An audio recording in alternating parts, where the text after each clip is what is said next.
Oh man, are you guys excited? I'm pretty excited. Yeah, I'm actually pretty pumped to play this game again. Yeah, the graphic is pretty sweet. Our normal artist, same guy that does all the emotes and stuff, did it. So very good quality, good stuff. Actually, I'll plug his stuff as well. If you like RPG podcasts, you can find a link to VRE cast in the description on our stream. Yeah. So yeah, check that out. Code Red has already given Eddie a treat. Just got him to settle down, but he's getting a treat then. Yeah. He is laying down. He was attacking. He was attacking Justin earlier. He was like viciously attacking, wondering where the treats were. We were in the room. Where are the treats?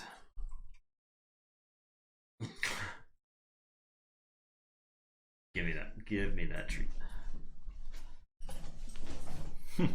All right.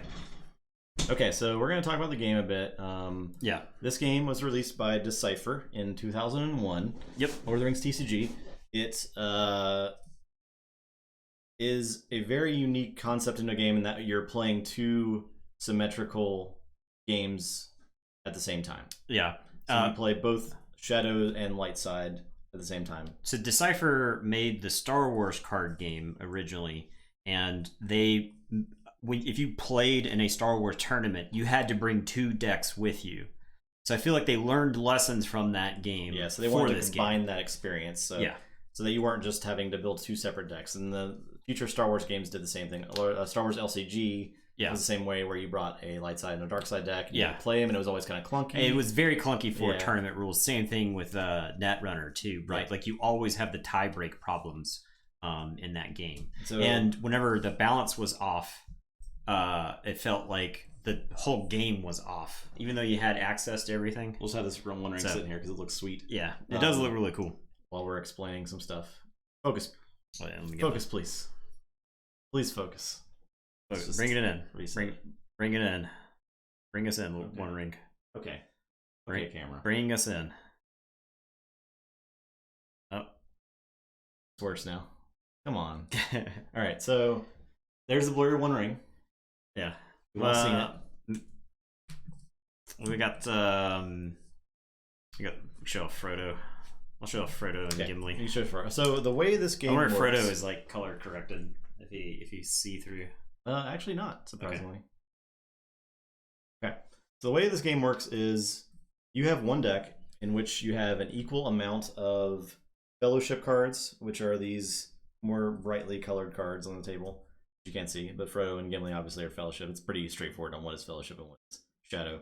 And then you have your Shadow side. You each have to build equal numbers in your deck. So it's at least 60 cards, so it's at least 30 of each. Yeah. But that was the minimum, and it was very frequent for players to play over that. Yeah, not like in most card games competitively where you say, okay, I'm going to play the minimum because I want to see exactly these cards. A lot of the time, you wanted flex spots so bad that you had to add cards to your deck. And that was fine because you do draw back up to 8 cards in this deck. And it's not like Magic where you're drawing 1 card a turn. Being milled out in this game wasn't a lose condition. You just didn't draw any more cards. Which is pretty much a lose condition. Well, especially if you have feels like a lose condition, but I know there have... I remember playing games where somebody knew they couldn't stop the opponent. Yeah. Because they had no cards left in their deck. And so, yeah, it is like you end up in these race situations in this game. Which this game is somewhat of a race. So, like, literally, the win condition is to take Frodo all the way to the end of Site 9. So the way it works, we'll take those off the thing. So the Fellowship is going to be building up its power, building up its strength, equipping weapons, and equipping things to deal with minions. And it's going to be traveling along a site path, which is a secondary thing that happens on the side.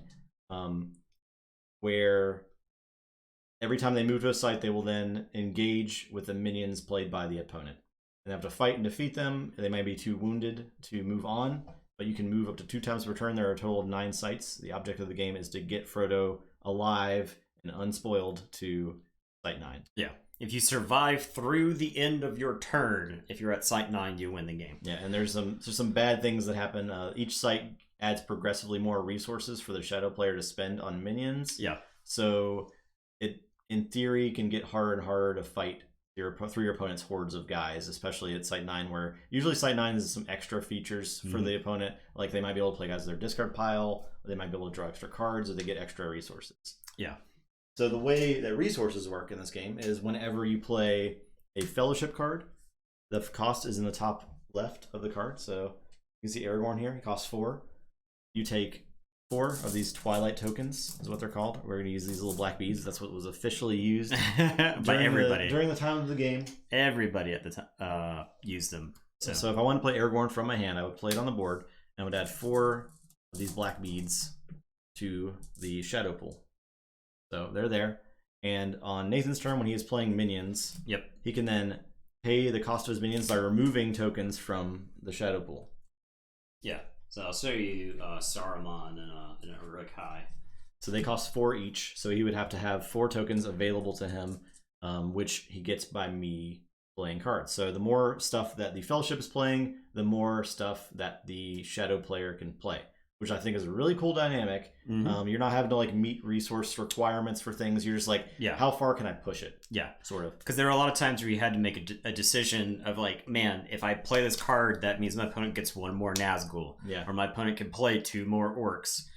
Do I really need this card? And there is a penalty for minions on the bottom left. We'll talk about stats a little bit too. So the top stat is their power level. So that every character in the game has uniform stats, which I think makes it very easy to keep track of everything. So so the 9 on the Uruk Ranger you can see is their strength. Once things are fighting, they'll be comparing strengths. The second stat there is its health. Pretty straightforward. We have these little beads for health tokens. Little red beads. That's what people used back in the day. So that's what we got. When their health is met or exceed or met, pretty much they're discarded or destroyed. And then the last number is their roaming value. I can't remember what it's called. I think it's site number. Site number. So if they are played from the Shadow player's hand before, in this case, site 5, they cost 2 more to play. So minions also eventually get cheaper as the game goes on. Yeah. But that early on, it's sort of Fellowship can win most battles. The more it moves, the more difficult it is. We should talk about how fighting works too. Yeah, we're gonna get there. So when your Fellowship moves to a site, you're gonna get more Twilight to add to the pool, and the site had a Twilight number on it. Yeah. So for instance, here's site 2. First one doesn't have any, but site 2 does. In the top right there. So when you move, you add. Oh, it's home site number. Good, thank you. You add Twilight tokens equal to that number in the site, so it would 1 in this case. And then you count the number of companions you have. So in this case, he has Frodo, Gimli, and Éowyn, so he would add 3 more.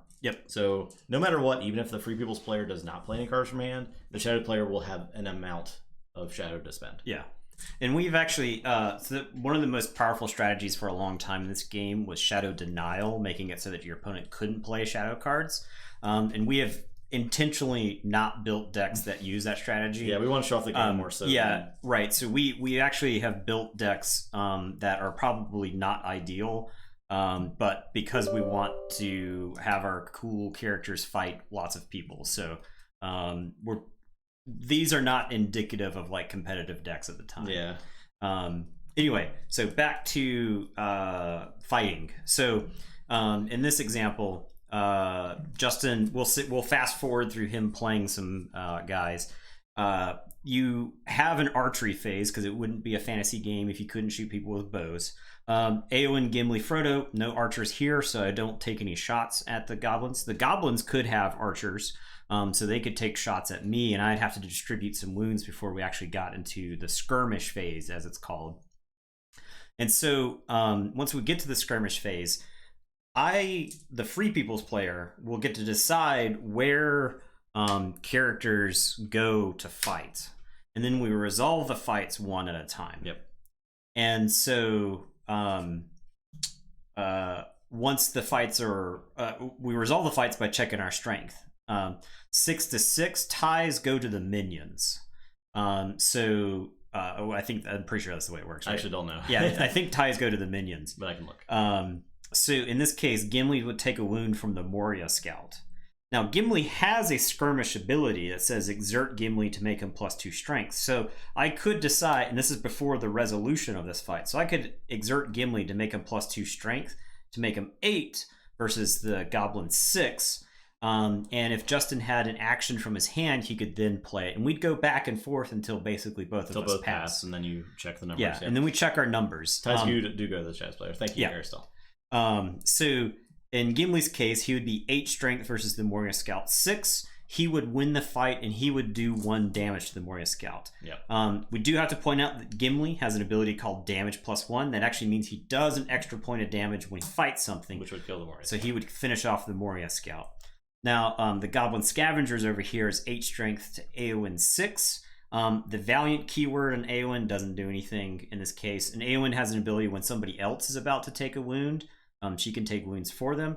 So she doesn't have enough strength to beat the Goblin Scavenger, and she would take a wound, and the Goblin Scavenger would actually stick around. Because we get to the end phase of, or the regroup phase, I should say. It's not the end of the turn.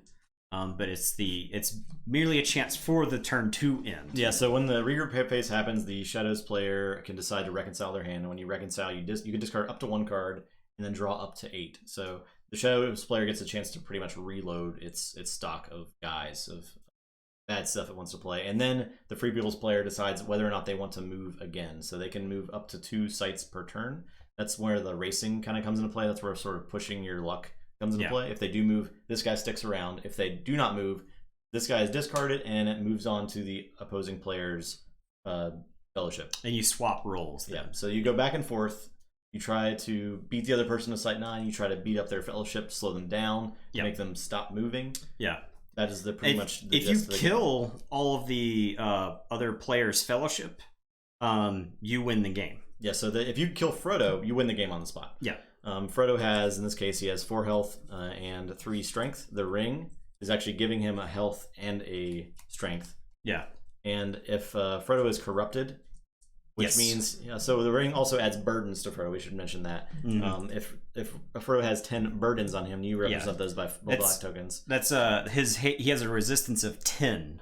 He is corrupted and you lose the game. Yep. If he dies or if he's corrupted, you lose the game. Now the One Ring, he can put it on to convert a wound into 2 burdens. Yeah. So Frodo can tank some damage here and there. Yeah. But you sort of start pushing your luck toward the end of the game. Frodo was definitely one of the most popular pin cushions in the game, because you would just load Frodo up with damage, because Frodo was relatively safe. And your characters who were doing a lot of fighting weren't always safe. They could always take damage. I will point out that Sam is a companion in this game, and for the first several years of the game, we're about to answer that question for you. Yes. So for the first several years of the game, Sam was the only other character who could hold the ring. Now, Sam has an ability that says if Frodo is killed, Sam can take the ring. So I remember many a game where Sam is the one who comes across the finish line and dunks the Sam One Ring. If you guys don't know, Sam is the true hero of Lord of the Rings. Yeah, he is the only character. He's the best character. Yeah, he did all the work. Right. He can't carry the ring, but he can carry you, Mr. Frodo. So yeah, we're gonna talk a little bit about the decks that we're playing before we jump into it. So I'll talk about my minion side. Then you can tell me your fellowship, and then I'll talk about my fellowship. Okay, so my minion side is Moria Orcs. So factions in this game are represented by the icon in the top right. Now, one thing about factions is they don't matter for most things. Yeah. Which I think may have been a sort of design flaw initially, because they did end up changing that. Exactly, yeah. So Moria Orcs, Nathan's going to be fighting all those swarms of orcs that you saw crawling down the walls and shooting arrows and such at the Fellowship right before they face down the Balrog. But I don't have a Balrog in here. It's just a bunch of orcs. Yeah. They pretty much try to swarm. They're all pretty low power.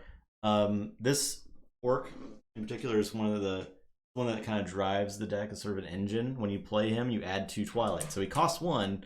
When you play him, he adds 2. So he gains you money when you play him. And then you can use that to fuel more of your orcs. This guy, if I can spot an elf, which means if there's an elf on my opponent's battlefield, I can add 2. So he pays for himself. So a lot of these orcs can work off very low numbers of Twilight. The Balrog is super expensive, and most of the time you end up not being able to play him. Yeah, you can only. It's cool. Yeah, the Balrog got really bad we're playing with sites and locations from the 2 towers, which is about the time we quit playing the game. Yeah. The Balrog can only be played in very select locations. He's very limited, and it's just like you might not have him at the right time, so it wasn't worth playing.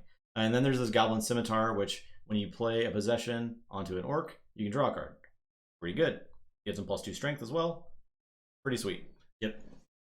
And then there's a lot of other cards in here that sort of like fuel the ability to get goblins back. Right. Goblin Armory is one. So this one says that each time you play a Moria weapon, you add 1. So when you play that free scimitar, it actually gives you more. So just gains you money, yeah. And you can use Goblin Armory to prevent a wound done to a Moria Orc, which is good because the Moria Orcs are usually only 1 health. They don't have a ton of health. So when they're like about to die to some archery fire, you can discard one of your conditions. Yeah. So yeah, that's the gist of the Moria Orcs. We'll see them more in action here soon. And so my fellowship, we didn't talk about starting fellowships. Right. We'll bring that up now. So the goal with this deck is to start with Gimli and Eowyn, which is an unorthodox pairing. But they were pretty much bros in the movies. He's basically the Khalifi dragon, yeah. Yeah. He's definitely more deadly than the Khalifi dragon. So Balrog, yeah. He was like straight murders to people. A lot of times, the Balrog was really, really good when he was in play. One thing we did not mention is in combat, if a character's strength is doubled, they die. Yeah. At the end of the combat, at the end of that skirmish, if they're doubled, they die straight and up. That's why Frodo was a pretty popular archery target, because you didn't want to assign minions to Frodo because he was in danger of dying to anybody. So he just gets shot a bunch. And any minions that are left over, part of the Moria Swarm strategy is to actually have more minions than the Fellowship player can assign. Because if they assign all the minions that they have Fellowship, the Shadows player then gets to assign the remaining ones. Yes. So you can be like, I'll put all these guys on Frodo. Yeah. And then they have 18 goblins. Yeah. And they tear his head off. Yeah, they're overwhelmed is the term. Yep. Yep. So anyway, I am starting with Gimli and Eowyn. Down in the bottom corner of the Fellowship cards, you will see a signet there. For this deck, those signets don't really matter. I'm not using them for any particular reason, but you could build a Fellowship side based off of those signets. Now, the reason I'm using Gimli and Eowyn is for this card right here, Ever My Heart Rises. It is a dwarf tale, and when you play it, you actually get to stack cards from your deck on top of it. And you can then mill yourself to take cards off of it to put those into your hand. Which is essentially a way to draw extra cards in this. Now, the axe that Gimli uses in this deck lets you discard other cards from the condition to make him bonus strength.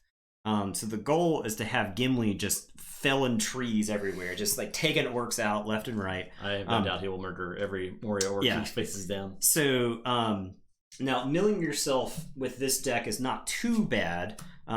Because I'm playing 1 copy of this card that lets you exert a Rohan Man to play a hand weapon from your discard pile. And the goal with this deck, I crammed everybody in this deck. We've got Legolas, we got Aragorn, we got Boromir, we got Éomer, we got Gandalf, we got Merry, we got Pippin, we got Sam. It's actually probably more characters. There is a 9-character limit in this game between what's in play and what's in the dead pile. You didn't get Theoden? No, I don't have Theoden. So here's the thing. Theoden, to make Theoden work, you have to have Gandalf, and you have to like invest a lot of resources into Theoden. Theoden is really cool. I was trying to figure out a way to make it work in this deck. I just don't think I can. I don't have the space for it. Yeah. Anyway, a bunch of toys in here for everybody to just start hacking orcs to pieces. Now, I am playing the Uruk Hai as my shadow side. And the Saruman that you saw before, I'll show you him. He's pretty key to this deck. I'm playing 1 copy of Lurtz, though. If you want people who killed Boromir on screen, we got him right here. So Saruman is really important in this deck because he can actually take wounds for your Uruk Hai. He lets them stay on the table a little bit longer. He also makes Uruk-hai fierce, which is a keyword. After the first round of skirmishes happen, there is a fierce skirmish phase where all the fierce minions come back and fight again. So all of the Uruk-hai in this deck, for the most part, are damage +1, which means when they win a fight against a Fellowship member, they're doing a lot of extra damage. And so Lurtz is like insane as far as damage that he can output, but he's also prohibitively expensive. 7 is like quite a bit. So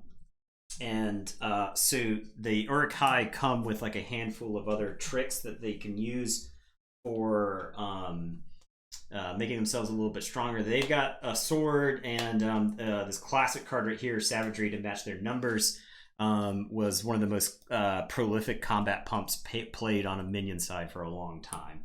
And it's just ways to make your Uruk-hai win fights and get damage on the opponents. So I'll talk about my Fellowship a little bit. I pretty much did the old, I want to play every cool guy as well. So, but the main draw in this deck is this Gandalf. So Gandalf is going to be +3 strength while I can spot 3 Twilight tokens. So I basically want to put so much Twilight in the pool that Nathan can't spend it all and then have some left over. Gandalf has a lot of interesting spells as well that he can play to buff himself in combat or buff others. So for instance, there's Mysterious Wizard that can give him +4 strength or +2 strength or +4 if there are 4 or less burdens on the Ring Bearer. That costs 2 Twilight, so that's a way to throw some Twilight into the pool during a fight when it's not going to be, most of the time, not going to be immediately spendable by the Shadow player. So he can sort of buff himself by 2 strength and then maybe get his character ability to go up to 10. And 10 strength's a lot in this game. Yeah. So he's fighting most stuff pretty well. And there's Glamdring, which is pretty great. It gives him +2 strength. It gives him damage +1, so he does 2 wounds when he wins skirmishes. And when you play a spell, it gives him another damage +1. So he can do 3 strength after winning a skirmish. We can just like crack stuff over the head. Yeah. We have this here, Aragorn. I don't think we've talked about this keyword yet, Defender. But this Aragorn can exert himself to be Defender +1, which means he can be assigned 2 minions to fight at once by the Fellowship player. Which is pretty good. So he can kind of protect. He protects very well. You have to run Frodo, yes. Yeah. There's an asterisk next to that. Long after we quit playing this game, they did some major structural changes to the game that I feel like it is worth mentioning. They actually made it so that you could play any faction as like an alternate universe. This was the group that was trying to destroy the ring. So you could make like an all-dwarf fellowship, and there was a dwarf ring bearer. There was an all-elf fellowship, and there was like an elf ring bearer. Now, none of them had the same resistance total as Frodo. Frodo was still the best. We don't spit we don't actually get to spit in this game. At least not on purpose. Yeah. So the rest of my deck is Merry, Pippin, Sam. We smoke a lot of pipe weed, if you catch my drift. Boromir is pretty sweet. He can add 2 Twilight to heal himself during the Fellowship phase, so if he's hurting, he can heal himself, which is a very useful skill. And then Legolas, classic. Yeah, this is right here. This is textbook Legolas. This is the Legolas that virtually every single person played until they printed a very broken Legolas that made it just impossible to play minion sides. Yeah. Who eventually got... he was like part of the reason why they created... They didn't ban anything outright in this game. They called it the X list, and I think the rule was you could only include 1 card from the X list. Yes. All right, so we will get started, and if you guys have any questions during play, let us know. We'll try to play as deliberately as possible so you can see the game. We had a long history with this game while it was out for the first 4 or 5 sets. Pretty much. I would say, I think it was the Int set is about when everybody left the game. Looking through my collection, I had some cards from the Int set, which was the 6th set, I believe. But after that, I didn't have. I don't have like nothing. So. Yeah. The game actually starts with a really unique mechanic where we actually bid a number of burdens to start the game. To see who goes first. To see who goes first. With their Fellowship phase, because the person who goes first is a unique advantage. Like, Yeah. If the person who goes first moves 2 every time, they win. Honestly, I think this is a very elegant solution to the game. Yeah. So I have no idea what to put here. I think I have an idea. I vaguely remember like what the standard bet bet was. Yeah, at the time. Bet 1. 2. Okay, so I am first. So even though I lost the bet, I still have to burden Frodo. He's going to start this journey with some heavy conscience. Now we pick our starting fellowship. I choose to start with Gimli and Éowyn. I could change this depending on whether I won or lost the bid there. I guess we'll put the sites here. Let's do there. I think let's see how that looks. Right there? Yeah, that should be good. Okay, and so who's going to be what? We got ward tokens and rage tokens. We got amber. What are we using as move markers? We got shields. Shields? Shields? I will be the shield. Okay. You're the ward token. Sand? Actually, no Limbus. I was looking at Limbus. Limbus is an interesting card. It actually lets you, when we were talking earlier about how the free player can't reconcile their hand, Limbus is a card that lets you reconcile your hand before you decide whether or not you want to move. The Cipher was infamous for using. The Cipher was famous for using movie stills from the game. From the movie. And so essentially, you could bank on them printing a card that used virtually every single scene. Any small item, anything that was like on film, if they needed something to print a card to put it in a set, they would grab it. So I mean, you got like the weeds or whatever that were important to that grew in Rohan. That was actually one of like the best Symbol Myrna. Yeah, it was like it lets you search for and play any card. Yeah, in your deck. So yeah, it was insane. So the butterfly creatures like the moths. I don't know if the moths were in there. There was they printed something for that at some point. So. Yeah, there was like an event or something. The eagles weren't printed, I don't think, until much later in the game. Now they weren't. Were they allies? I don't honestly know. They may have been like an action kind of thing. So we did not mention allies, but allies. I will show one real quick. Here is Bounder. So an ally actually looks like a companion, but it does not go on your companion row. It just plays below it as like a support kind of character. And they have usually an ability on them that you can use by exerting, and they do a thing. So Bounder makes it so that a Hoblet is not overwhelmed unless its strength is tripled. So if its strength is doubled, it's only taking a wound. Bounder on the table. Eagles were late; they were true to the book. So yeah, exactly. Okay. A lot of shuffling because I have like 64 cards in the deck. So. Yeah. Okay. And we're not used to shuffling decks this huge. This is like two Keyforge. Twice the size of Keyforge decks. Yeah. Two Keyforge decks slammed together. So. Ugh. My shuffling fingers have atrophied. Yeah. So we draw 8 cards. Yep. Starting hand. There is no mulligan. 7, 8. We just have what we have.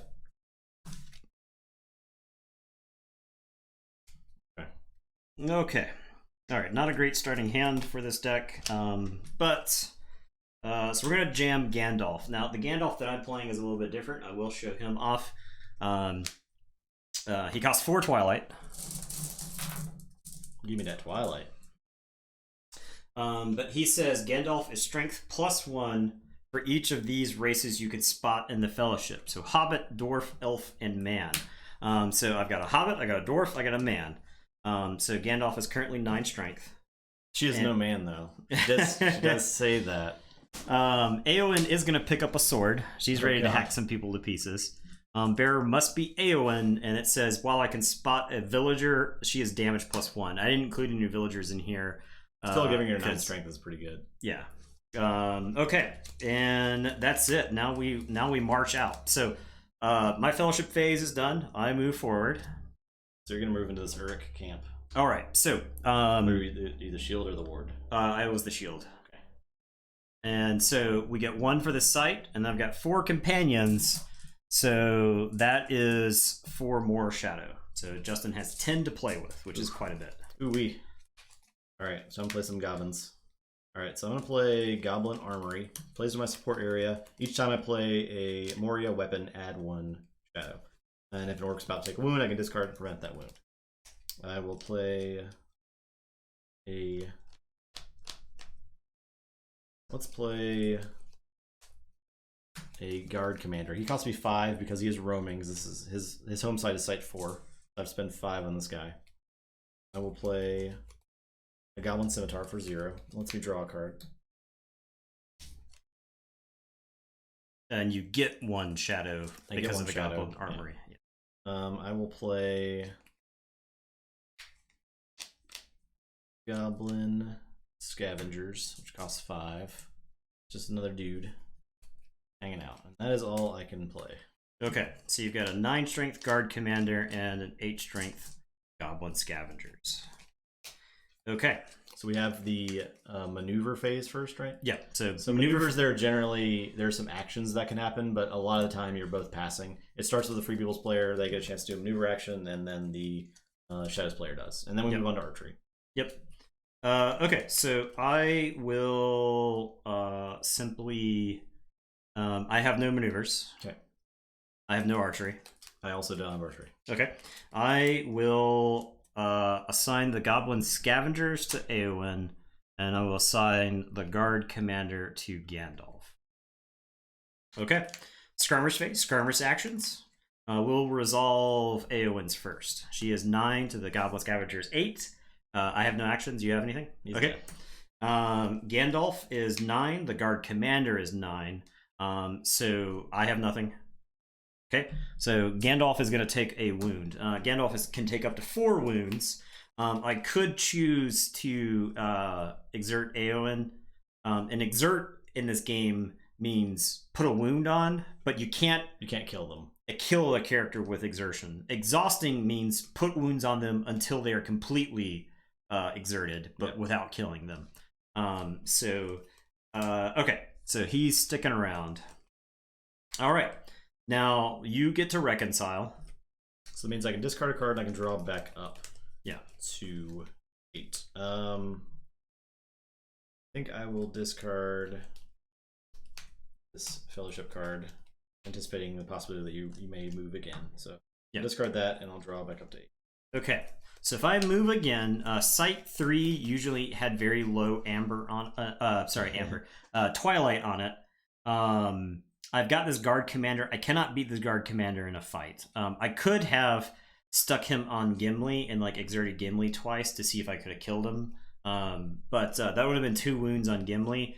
And if Justin had a combat trick, then Gimli was actually at risk. Exert isn't a keyword, but it's a thing that appears a lot on cards. Yeah. So I am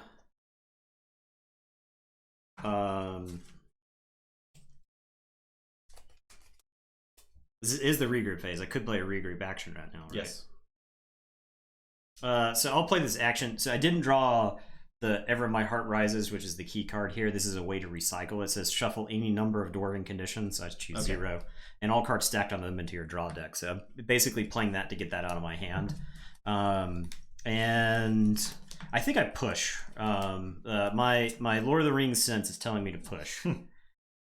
So, all right. So we move in. The site has 0 on it, and I have 4 companions. So Justin gets 4 Twilight. So he's got a total of 5 right now. Which is not a lot. No. Especially with the roaming penalty. Yeah. It's tough to get stuff done with that. So I will start with...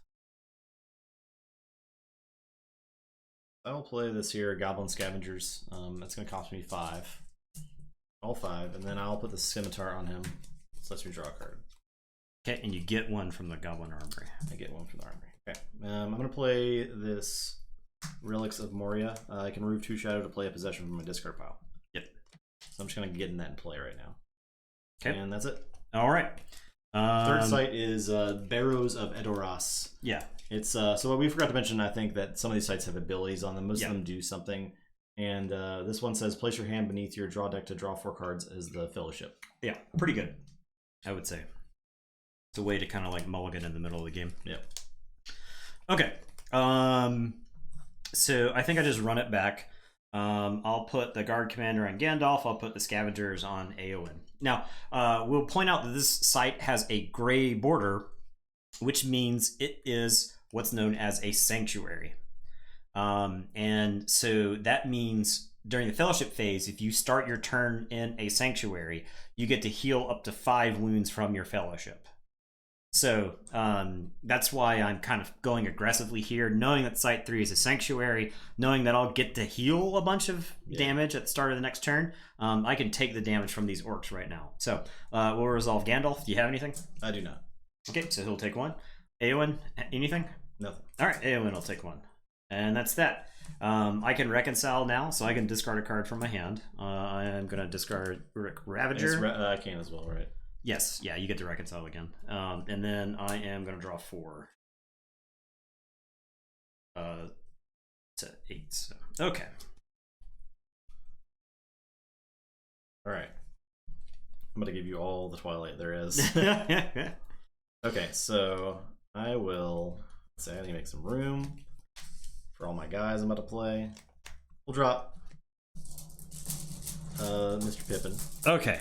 When he's played, he removes a burden or wound from a companion. So I'll remove a burden from Frodo. So that adds 1. I'll play Bounder. That's another one. So I can exert the Bounder to prevent a Hobbit from being overwhelmed unless strength is tripled. Did you mention home sites for allies? I did not. Okay. Yeah, so if we're on the allies' home site, I can actually fight in a skirmish. Yeah. Bounder is home site 2. So if I am fighting this turn, basically, is the only turn. So I do have to point out that Bounder is home site 2 for the Fellowship sites. He is not site 2 for the 2 tower sites. It has to have the 2 and the tower next to it to count. Okay. Yeah. That's kind of a clunky rule, but yeah. Yeah. I feel like that was like an oversight in the first iteration of the game. I'm going to play my Gandalf. Oh, right. So he's, while you spot the 3 Twilight tokens, he's strength +3. I'm going to give him his staff. Okay. # walking stick, which is his subtext. While it spots 2 Twilight tokens, he's damage +2. So he's big and beefy. He's damage infinity. Aragorn. Oh, God. Okay. Another 4. And then I will play Elrond. Okay. Here. So another 4. Okay. He has a Fellowship action. Exert him to draw a card. So I'm going to do that 3 times. Okay. I'm going to pump him up to draw 3 cards. And then might as well drop this here, Farmer Maggot. So he can exert to heal Merry or Pippin. All right, well, now you have infinite dollars to spend, and it's your turn. So you're moving. I'm moving, yes. Yeah. So I add 1, and then I add 6. Okay. Literally all the cards in your hand.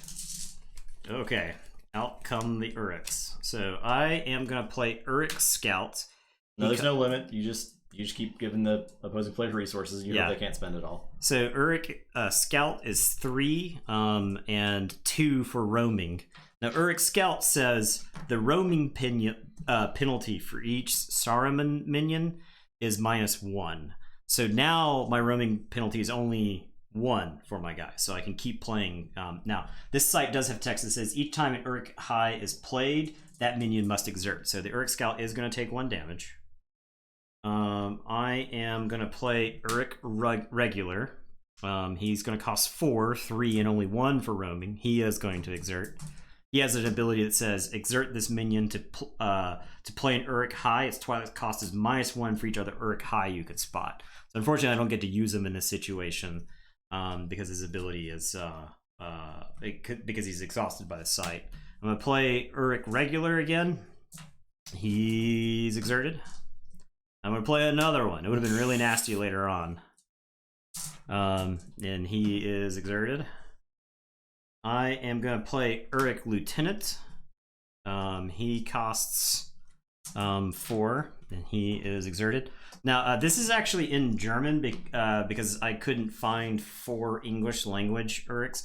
When I went to DecipherCon in 2002, I believe, we ended up playing a bunch with foreign language cards because they had some for sale there, so we bought a bunch. Little did I realize that in 18 years, all of these foreign language cards would come back and bite me because I wouldn't be able to actually read them anymore. Yeah. So now Uruk Lieutenant's ability is that he gets +1 for each other Uruk High that I can spot. So he is currently 12 power. Okay. All right, so that's my turn. Yeah, here's a bunch of Uruk High. So maneuver phase. All right, no maneuvers. No maneuver, yep. Archery, no archery. No archery. Okay. You do have 3 shadow left, so your Gandalf is working. Gandalf's gonna beat something with a stick, or attempt to at least.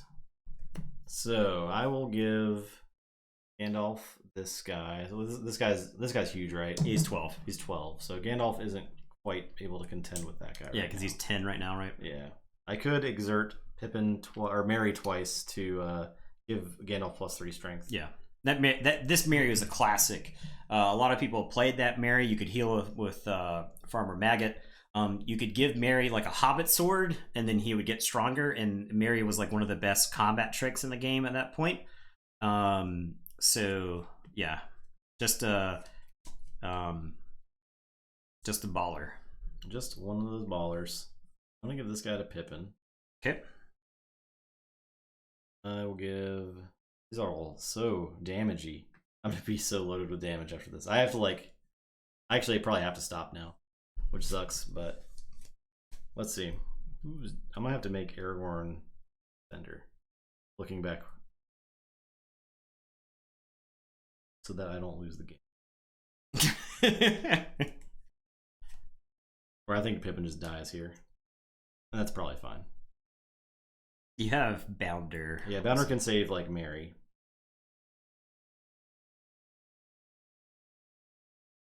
But Pippin, I think, is gonna die.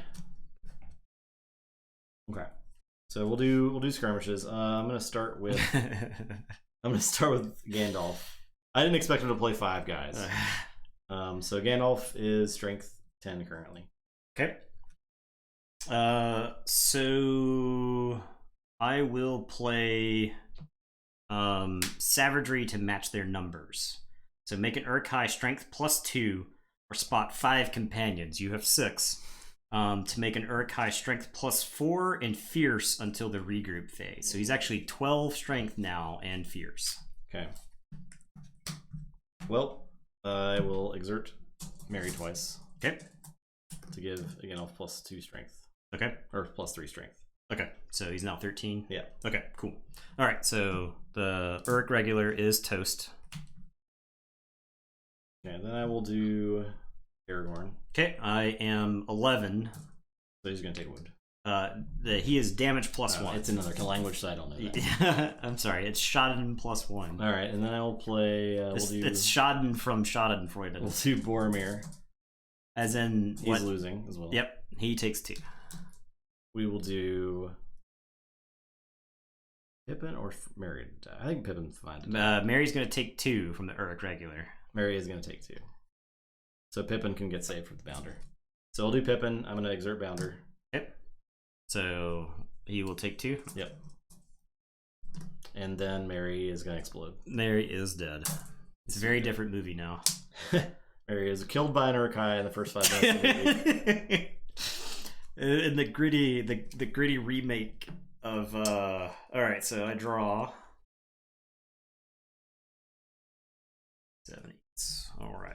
I do not think I can move again against all these guys, so I will stop. Okay, so all these guys are discarded. So this is a great example of where like game sense is really key. Like I know I can take it relatively slow. If I move once this turn, I think it's fine because Justin's gonna have to move to this site and probably stop because he's got so many wounds on his guys. He's probably going to have to heal. So I'm going to return the favor for Justin by generating so much. I'm going to play Ever My Heart Rises, like I said. So this lets me, when you play this condition, reveal the top 6 cards from a draw deck and stack them there. You got Sam. You got Legolas. You got Mary. We got Sting. All right, so I hit a bunch of Fellowship cards there, actually. You do heal from starting your turn in Sanctuary with 5. Oh, yeah. 5 wounds. So these are healed now. Yeah. Okay. So I am gonna give Gandalf Glamdring. So he is damage +1. He's +2 strength, and you can exert Gandalf to reveal your hand and remove 1 for each orc revealed. So I will do that right now, just to take a quick peek at the hand. I mean, it's like 5 orcs. So 5 orcs. Okay. And what else was there? A bunch of runners. Boromir, Host of Thousands. Host of Thousands lets you play 1 from the discard pile. Yes. So you get to draw a card with the Scavenger. You have 1 sword or 2 swords? 2 swords, right? 2, yep. So you get to draw 2 cards. Okay, I just gotta make sure that I don't get overwhelmed. Now I could just generate a bunch of amber, then use Glamdring to remove a bunch of it. All right, Gimli is gonna pick up the Axe of Erebor, and I will discard the top card of my deck to put Legolas into my hand. So spot a dwarf and discard the top card of your draw deck to take a Free People's card stacked here into my hand. So I'll take Legolas into my hand. I'm gonna play Legolas. I think I do want Sting.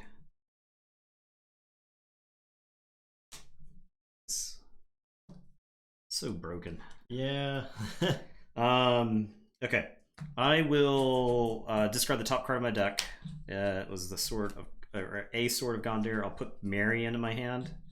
We're gonna play Mary.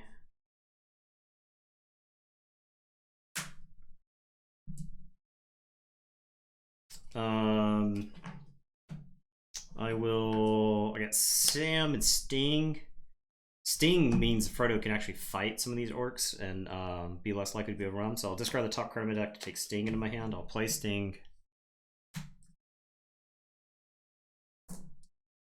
I could get rid of some Amber or some Twilight. I keep calling it Amber.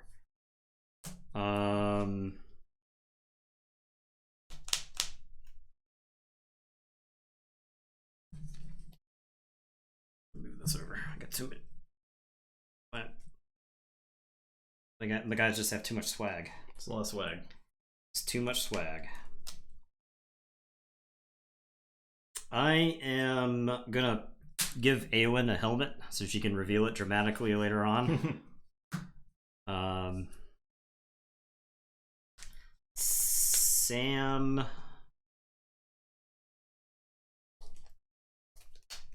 Sting. All your guys are free. You had how many in your hand? You had 5 orcs? Yes. I almost don't think it matters if I remove that.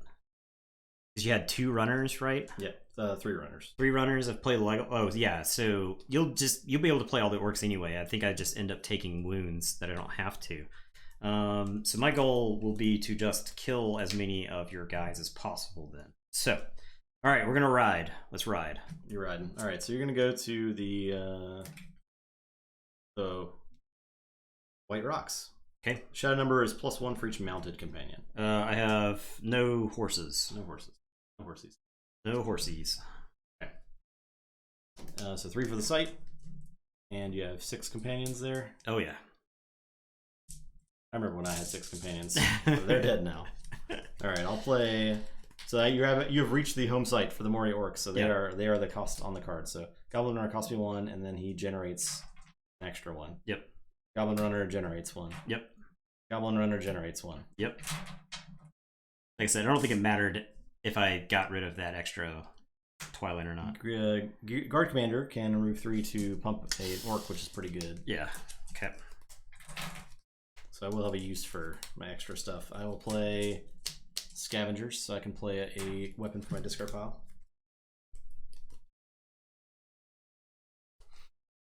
So I'll play Goblin Scimitar on to, I think, the Commander. Make him less likely to get housed. He's probably getting housed anyway, but I'll draw a card from that. I will play Host of Thousands to play at work for my discard pile. I'll play a Scavengers. 3. And he will play a Scimitar. Well, now who do I give this to? All your guys like beat my guys up. So I think I just try to make the big guys a little bigger. Although Legolas just straight murders anyone I put this on. So I'll just give it to Runner. Okay. Make Runner a little more powerful. Draw a card from that. And I actually get 2 Twilight for those 2. I did not grab those for the Armory. Okay. Yeah. It's relevant for the Guard. It is relevant. All right, so that is all my stuff. Okay, so the Guard, you've got 1, 2, 3, 4 pumps. So you can pump for +8, which is a significant amount. Okay, so maneuver phase. I have no maneuvers. I do not either. Archery phase. Legolas has an ability that says exert him to wound a minion. So I'm going to exert Legolas and I'm going to shoot a Goblin Scavenger. Okay. So does 1 damage. He's only got 1 wound, so he dies. Okay, I am going to exert Legolas, and he says he does not add to the Fellowship Archery total. So even though he's an archer now, he won't actually add to the total. So I'm going to use Legolas, and he is going to shoot. I think I just shoot this Goblin Scavenger. I'll go ahead and discard this Armory to prevent a wound. Sure. Okay. All right. So now, no further archery actions. Move on to the fighting phase. All right. So Gimli has got.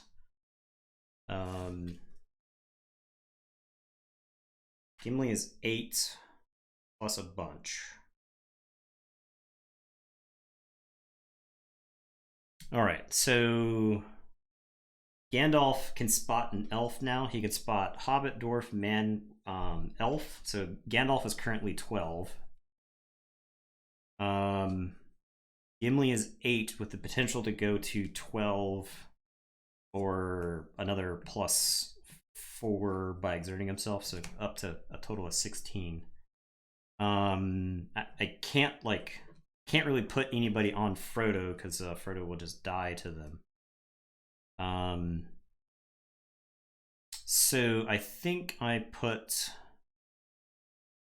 Guard Commander. If I use enough of the Guard Commander, so this is where like the skirmish phase gets really interesting because of the Guard Commander. And I get to choose the order in which the fights resolve. So I think I give Eowyn the Scavenger, so that's 9 to 8. I think I give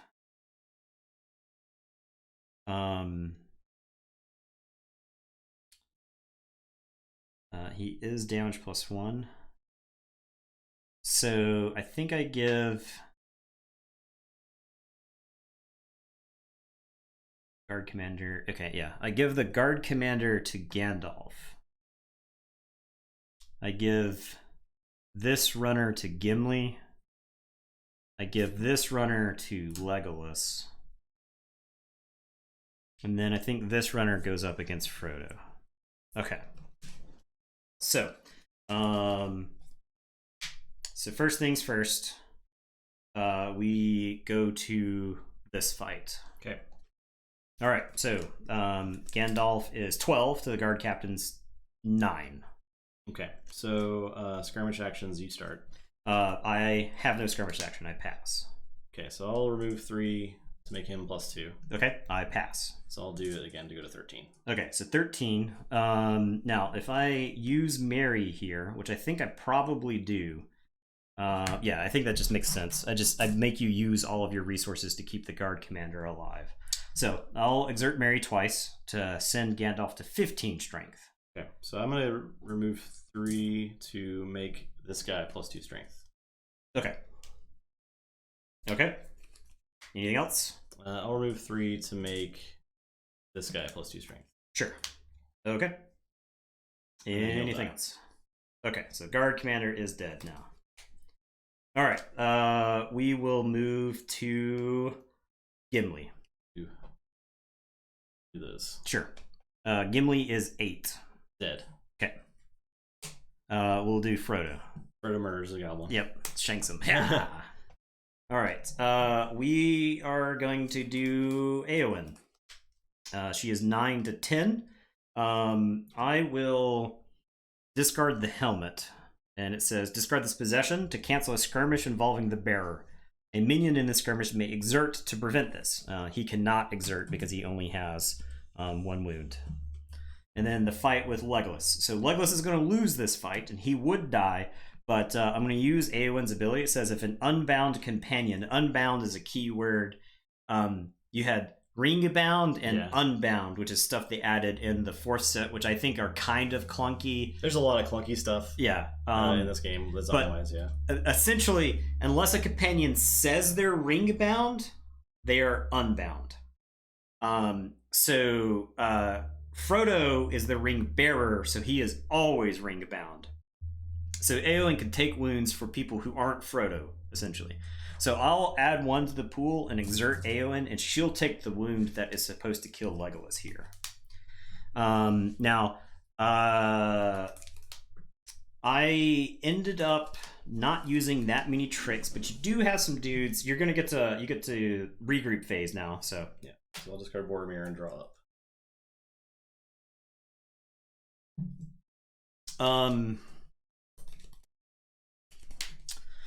Ooh, I kind of want to push again. I'm feeling pretty good. I'm feeling like I can push. I think I would be safe to hold here. But I'm definitely worried that I killed a bunch of runners. Man, I think I push again. I'll push again. Okay. You go to the Hornburg Parapet. Okay. Fellowship archery total is +1. The minion archery total is -1. Oh, that's good. Yeah. Okay. So I'll add 8 for that. Yep. And then 6 for 6, yeah. Now, if you have another guard commander, I'm probably in trouble. So. Okay. Good. All right. I'll say. I guess you have a minion, or you had a fellowship phase, or do you get a fellowship phase? No, there's no fellowship phase. It's back. It's back to the shadow phase. So.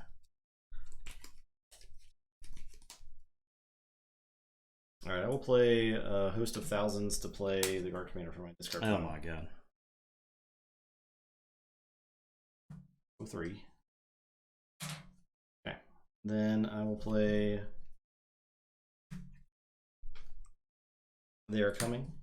3. So I can discard 3 cards from my hand to play an orc for my discard pile. Okay.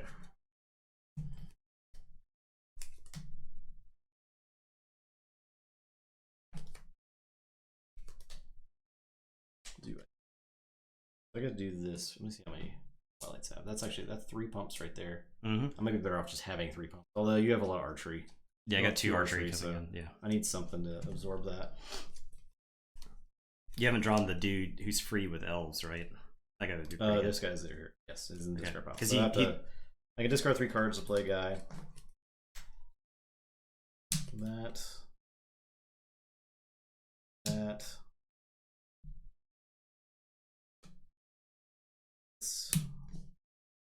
Play a guy from a discard pile. Moria Scout. So he costs 2, but he adds 2. Yeah, when you spawn an elf, so Legolas betrays me. Okay. All right. The recursion is a Moria Orc theme. Yeah. Okay. All right, so maneuver phase. Any maneuvers? No maneuvers. Archery phase. You take 2 shots. Yeah, so these beefy orcs are gonna take it. Yep. So you get to decide where those shots go. So they go there. All right, and then the fighting phase. All right, I think we feed Gimli, we feed Gandalf, we feed Eowyn, and then I give you Mary to.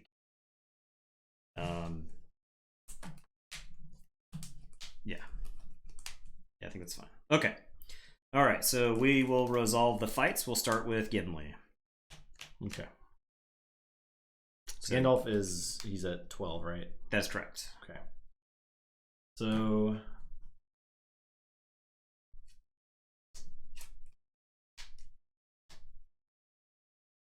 we'll start with, I guess you have a skirmish action first. Yeah, I pass. I'm 8 to 7, so okay, so I'll buff to 9. Okay.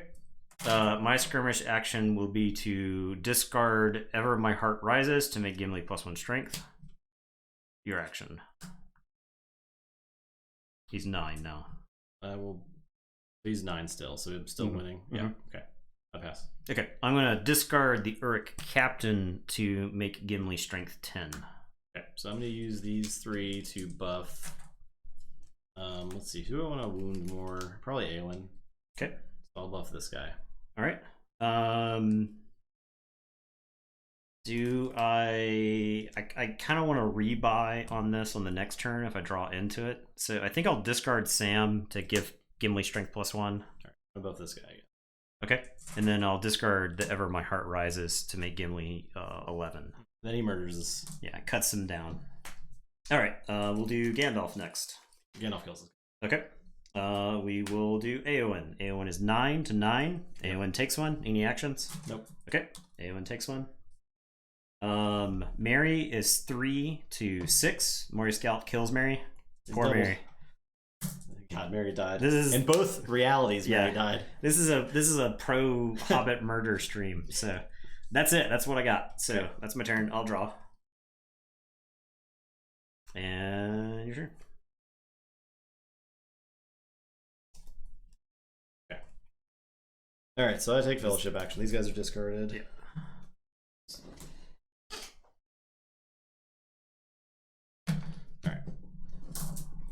So I am so far behind in this game. It's insane. I will... So the start of each of my turns, heal every ally whose home is site 3. So Elrond gets to heal himself. And then he can exert directly again. Also, I can heal a Hobbit ally at the start of my turns with Frodo. Yep. And then he'll exert again to draw me a card. So I drew a Boromir. I will discard Boromir to heal Boromir. Yeah, so that's actually a mechanic in this game so if you had a unique character that you drew a copy of on a later turn, instead of playing them, you could discard them from your hand to heal a wound on that character, which I think is really cool because it gives you a reason to play multiple copies, right? So I'll get Sam out here. Okay.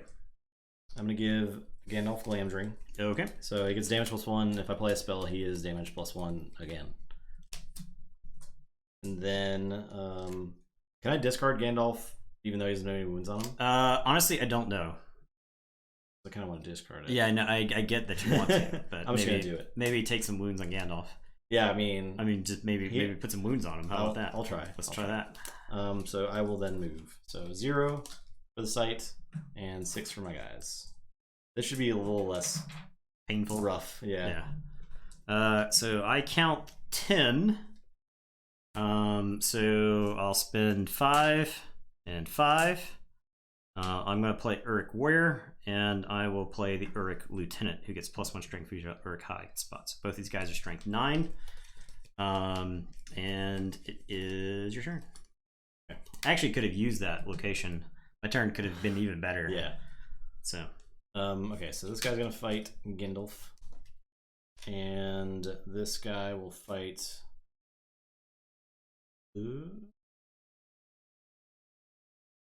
Uruk High, do so much damage. I guess I could have like healed Boromir. Probably should have done that. But we'll see what happens. Probably should have healed that Boromir. He's dead now. It's time for Boromir to show his quality. This guy's actually killing. We'll do that. I don't have these. Gandalf is not +3 strength. He's just 9. All right, so we will do Gandalf first. Okay. So 9 strength. Okay. 10-9. Yes. 9-9. He's 8 strength. Oh, he's buffed. Yep. Okay. Yep.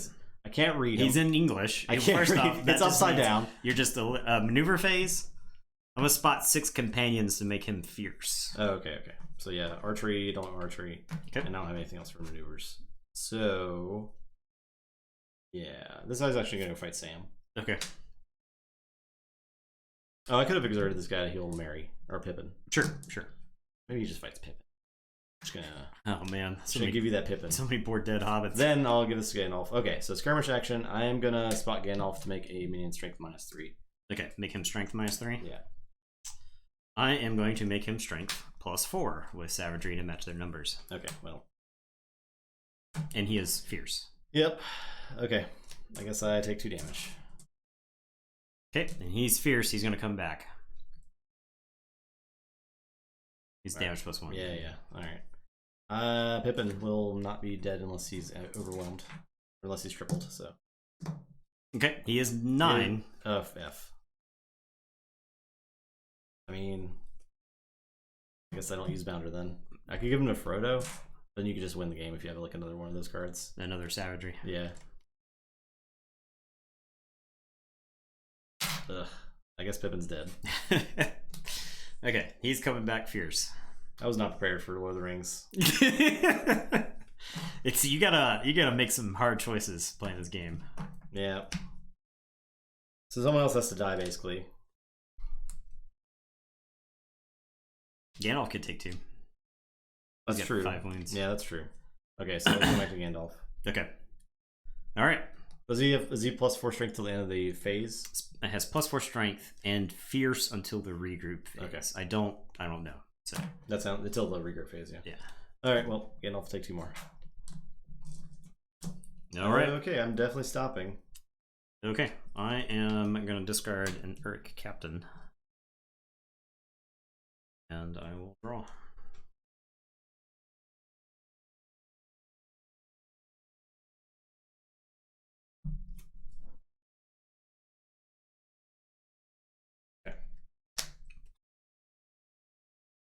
F indeed. F in the chat for all these hobbits, dude. All right, I am gonna play Bow of the Galadrim on Legolas. It can only be played on Legolas, and it says each time Legolas wins a skirmish, you may wound a minion. So he's gonna pick up that. So that's 1 for that. I am gonna put armor on Eowyn. It says bearer must be a man. So in this case, only Eowyn can wear it. And bearer takes no more than 1 wound during each skirmish phase. So this was actually a really popular card because of Uruk-hai. It made it so that the damage +1 on Uruk-hai was very much mitigated. So Eowyn's going to pick up the armor. I have a bunch of cards I can't play, which is the unfortunate thing right now. But I also kind of feel like I have to get them out of my hand. So I'm gonna play Firefoot. Bear must be a Rohan man, and if it's on Éomer, he gets Defender +1. Unfortunately, I haven't drawn Éomer yet, so now I can still back up or like put it on Éowyn. And it says at the start of each skirmish involving the bearer, each minion skirmishing the bearer must exert. So this is a way to get some wounds on people before you fight them. Okay, and that's all I can do. So I move into the sanctuary. The Hornburg Armory. So 1, 2, 3, 4, 5. I give you 5 for moving, and then 3 for the site. Yep. And the site says during the fellowship phase, play the possession to draw a card. Okay. All right, so I will get started with some orcs. All right, we'll start with Moria Scout. He's free because he got an elf. Yep. Runner's gonna add 1. Yep. I will play Scimitar on. Let's go to the Scout. Yep. Draw a card.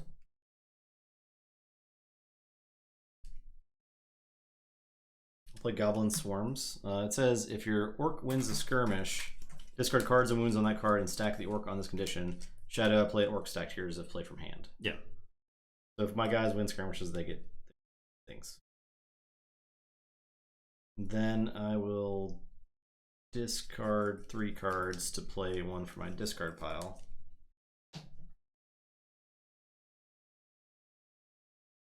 Probably just want to get this guard commander like as much as possible because it makes the combat actually difficult for you. Yeah. That is 3 guard commander pumps. I feel like that's a good amount of pumps. Yeah, that's a pretty good amount of pumps. And that is my turn. That is my guys. Okay. I am okay, archery phase. You take 1. All right. And then we are going to go to the maneuvers. Yeah, any maneuvers? No. Okay. Archery, and then we will go to the skirmish phase.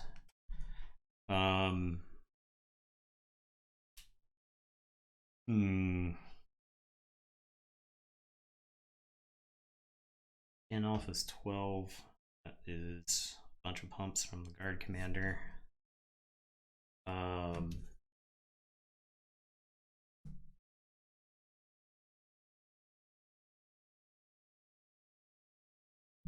So I think Gandalf takes the guard commander. Gimli takes on the scout. And then this goblin runner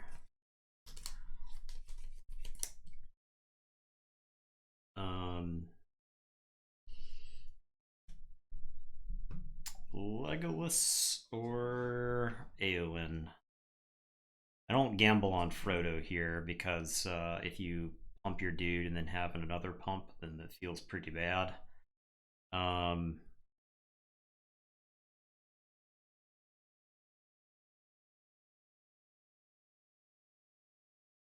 You have to expend all of your wounds to kill Eowyn. I'll do it. I'll kill Eowyn. She's been like the hard carry at this point. I know. The deck is like based off of Gimli, but Eowyn's been like wrecking people. You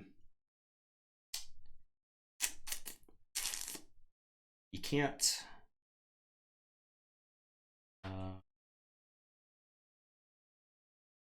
one pump either way. Dang. You know how I feel. Choosing people to die. Yeah. Eowyn's just like such better. She's so much better. So I'll send this guy to Legolas. Okay, yeah, we'll do it like that. Okay. And I will resolve Gandalf first. Gandalf is 10. 10 to my 7. Yeah. Or it's more than 10, right? Yeah, 12, sorry. 12 to your 7. Okay. So that's 8. Yep, 8 to 8 here. That is 7. Okay. I'm going to do 7, 8, 9, 10, 11, 12, 13. So I will go pump 2 on the guard commander. Okay. 2. Okay. Pump 2. Okay, so the guard commander is alive. Yes. All right.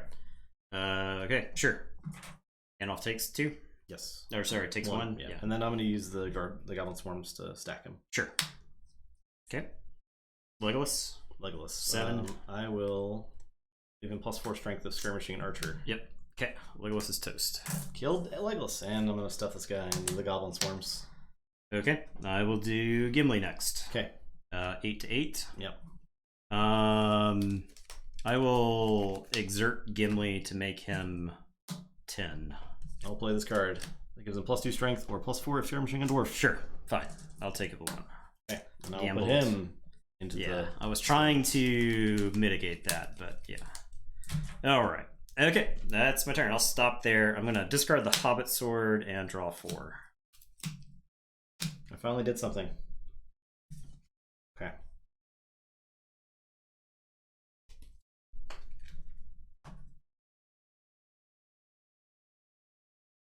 Okay. I will. I guess so. I'm starting my turn. I will heal 5. Yep. Definitely gonna heal. Heal. No one gets that. Yeah. Well, I think so. I'll heal these guys. Exerting Gimli. All right, so I will. You know, he had the 2 combat pumps there. I'll just run him out of deck. Yeah, I know. I'm very close. I'll exert. Although, like with the orcs, they can do a lot from the discard pile. So yeah. I'll exert Elrond to draw a card. Okay. We'll give Frodo a Hobbit Sword, so he's not hyper dead. And we'll give Aragorn a Ranger Sword. Yeah, that's he's damage +1. I will give Aragorn an armor, so he's not going to get murdered by Urkai anymore. And I think I then push, or then I move. Okay. The +1 for each mounted command. I have no mounted command, so it's 3 for the site, and I have 5 guys.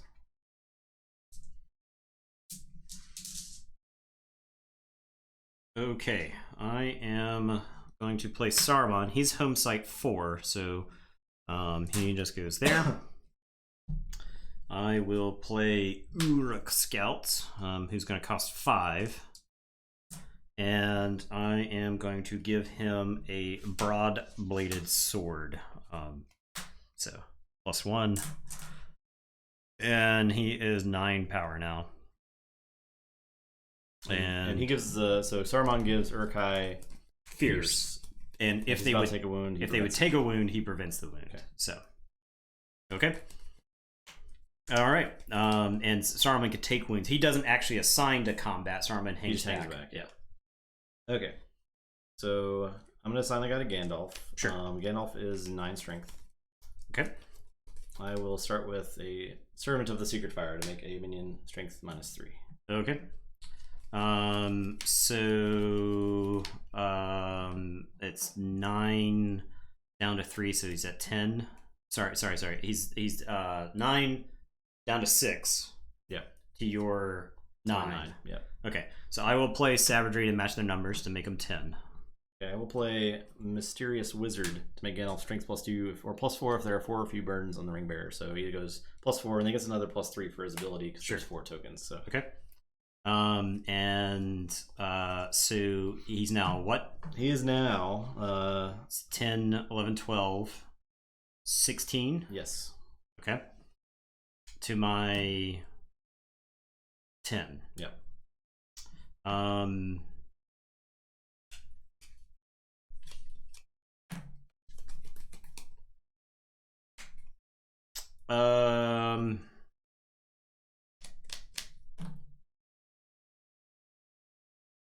That's fine. So Gandalf's gonna slay this dude. Okay. I could try to keep him alive, but he's taking far too many wounds.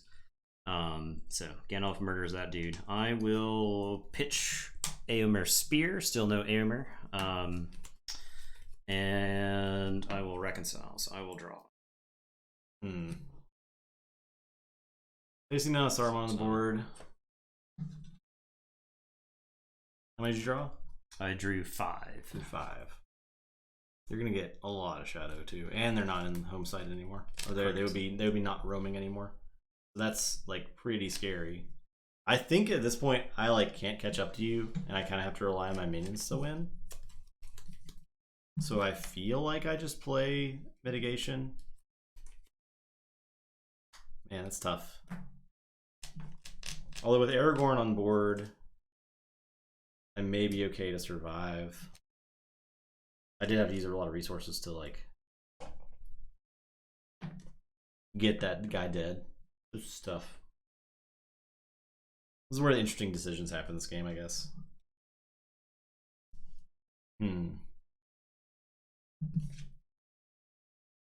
I think I stop. I think I'm going for Goblin wins here. Okay. even though you're about to heal. See, okay, so if I double push, I would go to 5. And if I make you stop at 7, I could push to 7, but then you could double push to win. But if I make you stop at 8, then I could double push to win. But I have to push here to even have a chance of winning with my fellowship, basically. I don't think I lose the game if I push here. Probably. Maybe. So yeah, I'll push here. I think it's correct to push here. Okay. So yeah, I'll do it. So I get 8, and then you get 13 total. 8 and 5, so 8. And so it's 9 5. sites. Okay. So I am gonna play the Uruk Ravager. When you play this minion, you could spot Saruman to add 2, so he's effectively gonna cost me 2. And then I'm gonna play another Uruk Ravager.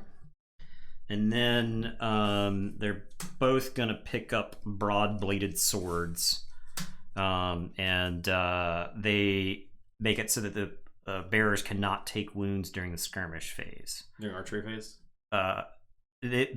Bearer may not take wounds except during the skirmish phase. Okay, yeah. So Saruman, I guess any maneuvers? No maneuvers. Okay, so archery phase, the Fellowship Archery total is +1. So Saruman's actually gonna get shot with an arrow here. Yeah. I think he may not take wounds during the archery phase. JK. Okay. Yeah. Okay, so there you go. I got 2 fierce 11 strength Uruks coming at you. You can run 4 copies of a card. Yes, 4 copies. Okay, so I'm gonna send this guy to Gandalf. I'll send this guy to Aragorn. Okay. All right. Oh crap! I did not know this was a condition. I would have played this last time. I thought it was an event. As Trust Me As You once did.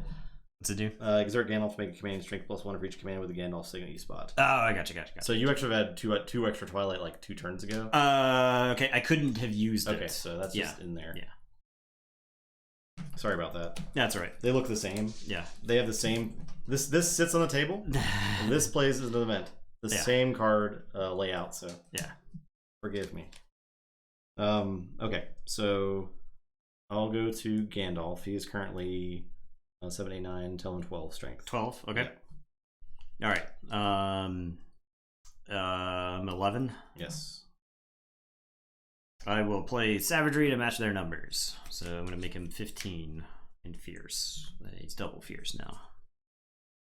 All right, so I can exert Gandalf to make himself +1 or +3. Okay. So I go to was it 7, 8, 9, 12? I go to 15. Okay, so 15 to 15. I'll exert one more time to go to 18. 18 to 15. Okay, so your damage +1, right? Yes, with the multiple things. Yes, he's damage plus like 4. Yeah. Or okay. Plus this guy is toast. Okay, and then Aragorn. Okay, I am 11. All right, I will exert Gandalf to make him strength +3. Okay. Yeah, sure, he's toast. Also, because he's damage +1 from the Ranger Sword, right? Okay, that's that. Okay, Saruman's gone. All the shadow wasted. Excellent. All right, now we'll reconcile. I'm gonna pitch Ever My Heart Rises, and I will draw 6. Should have played an 80 card deck. I knew it was correct.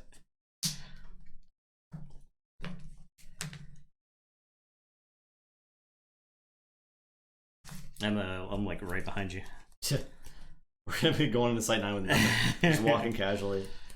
Okay, so start. I am in a sanctuary, so I get to heal. I'll leave 1 on Gandalf, I guess. I will play Ever My Heart Rises. So the top 6. Especially with that card, it just like destroys your deck. 5 and 6. I got some Aragorn up in this piece.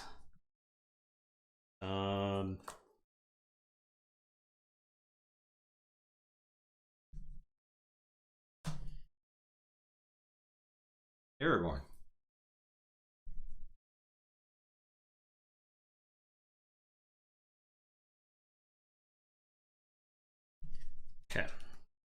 I will discard the top card of my deck. Oh, it's Aomer. No. To play Aragorn. 4. I am going to put Aragorn's bow on Aragorn. Oh no. I'm going to play Pippin. And when you play Pippin, you may remove a burden or a wound from a companion. So I am going to heal Gandalf. I am going to use Frodo.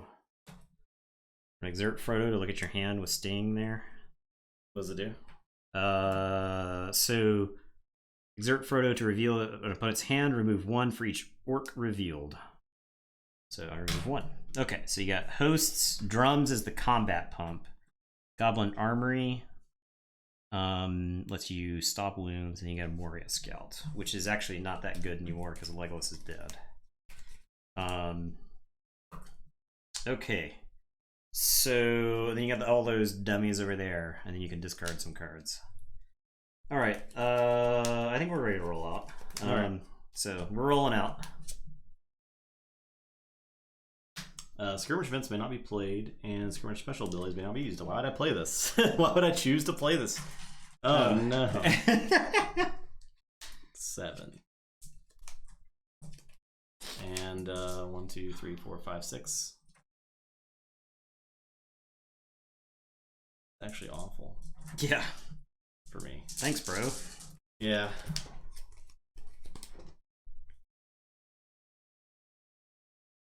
So, I actually don't think I put a lot of investment into this turn. Play Goblin Armory. Play Moria Scout. Play Host of Thousands to play it from my discard pile.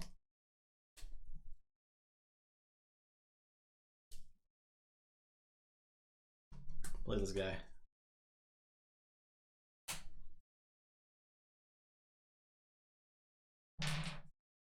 He will play a Scimitar.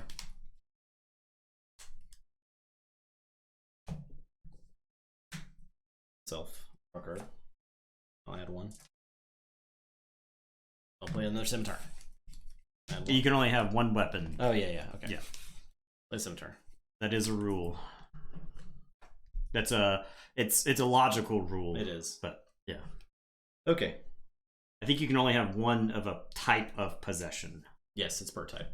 All right, that's all I can do. Okay. So archery phase. Aragorn is now an archer thanks to Aragorn's bow. So take 1 wound. Or any maneuvers first. No. Okay. So then we'll go to the skirmish phase. Gandalf is now only 11 strength because Legolas is dead. So I'll assign Eowyn the Moria Scout. I'll assign Gandalf the Goblin Scavenger. So I'll say we'll do Gandalf's first. He's 9 to 10. We can't do anything. Okay. No one can do anything. Yep. So take a wound on the Goblin Scavenger. Okay. He's 9, you said? He's 11. He's 11, okay. Sorry. Okay. Eowyn is 9 to the Moria Scouts 8. Got anything? Nope. Okay. And I cannot push here because I get obliterated by the guard captain if I march into the next site. So it's your turn. I will draw 3. And that's it. That's the deck right there. Okay. So, see how many cards do I have left? I don't have a lot. 4 cards left. Okay. So we're drawing nothing else this game. Oh man. Okay. So I will discard to heal Gandalf. I think I just gotta like hold my minions, like all the cards I possibly can. Considering I can like discard 3 cards to get a guy. So yeah, this is just gonna be mostly me moving and then quitting. So move the armory and then add 5.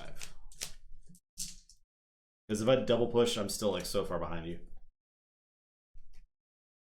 You don't get the heal. Yeah, but at the same time, it's just one of those where I only have so many minions that I can play for the rest of the game. That is true. Yeah. So I could still double push. It's like it's a thing I can do. Okay, so you... Is it common around the cards? I don't remember. It was. It was. Yeah. Yeah, I don't remember how common it was. Yeah.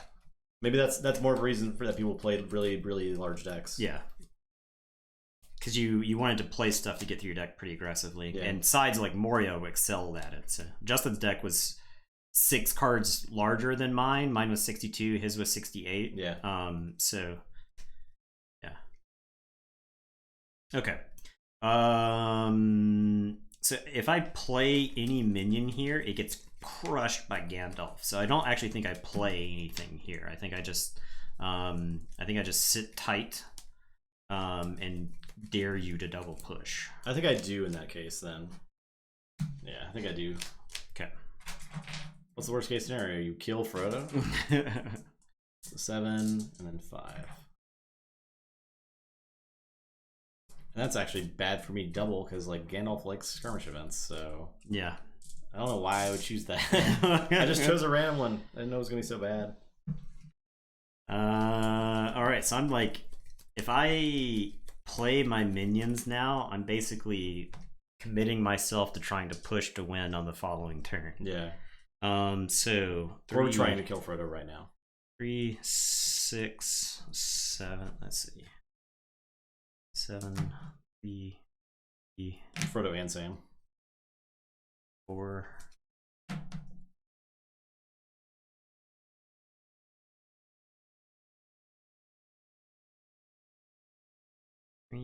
3, 4, 7. That's all the Uriks. Okay, we're gonna pay 7 for Lurtz. I'm gonna pay 4 for the Urik Ravager. I'm gonna spend 3 on the Urik Lieutenant. I'm gonna spend 3 on the Urik Warrior.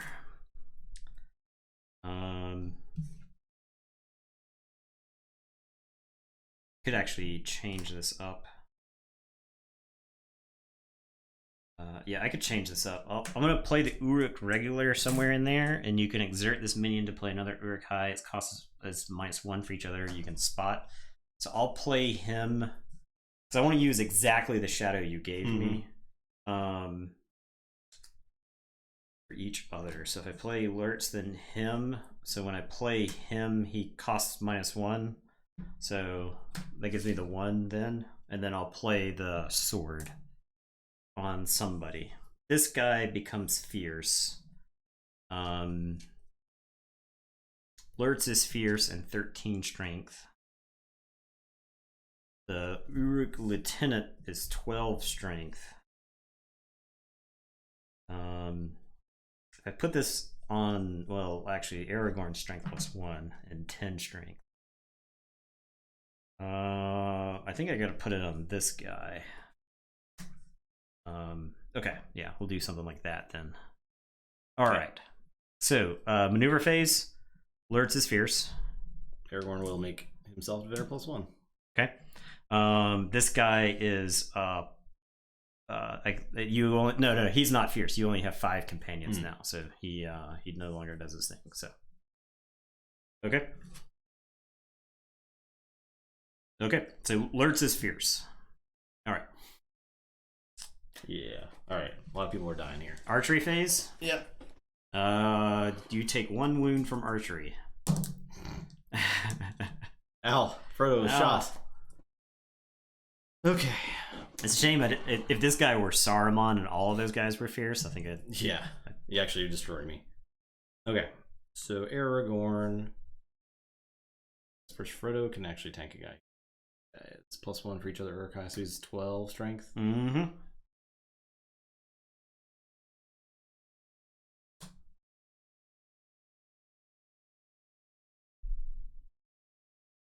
That would double. Well, not double Aragorn.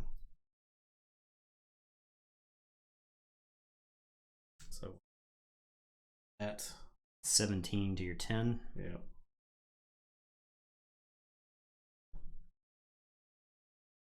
Lords is fucking blood. I understand. Come for the blood.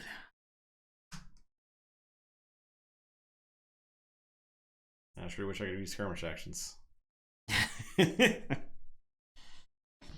Played all mine.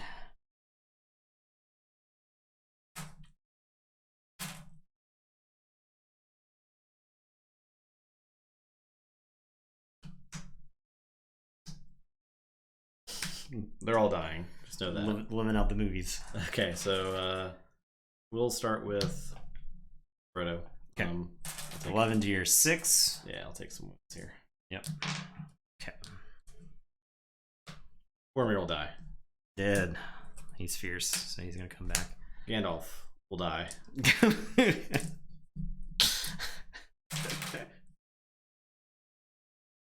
Aragorn will take 1 damage. Okay. Lurtz comes back. Fights Aragorn. Okay. The other guy did not come back? No, because you didn't have 6. So Aragorn will take another hit. He's defending Frodo and Sam to his last. Now the hilarious thing is I have 2 cards left. So, yeah. Okay. That's that. That's that, yeah.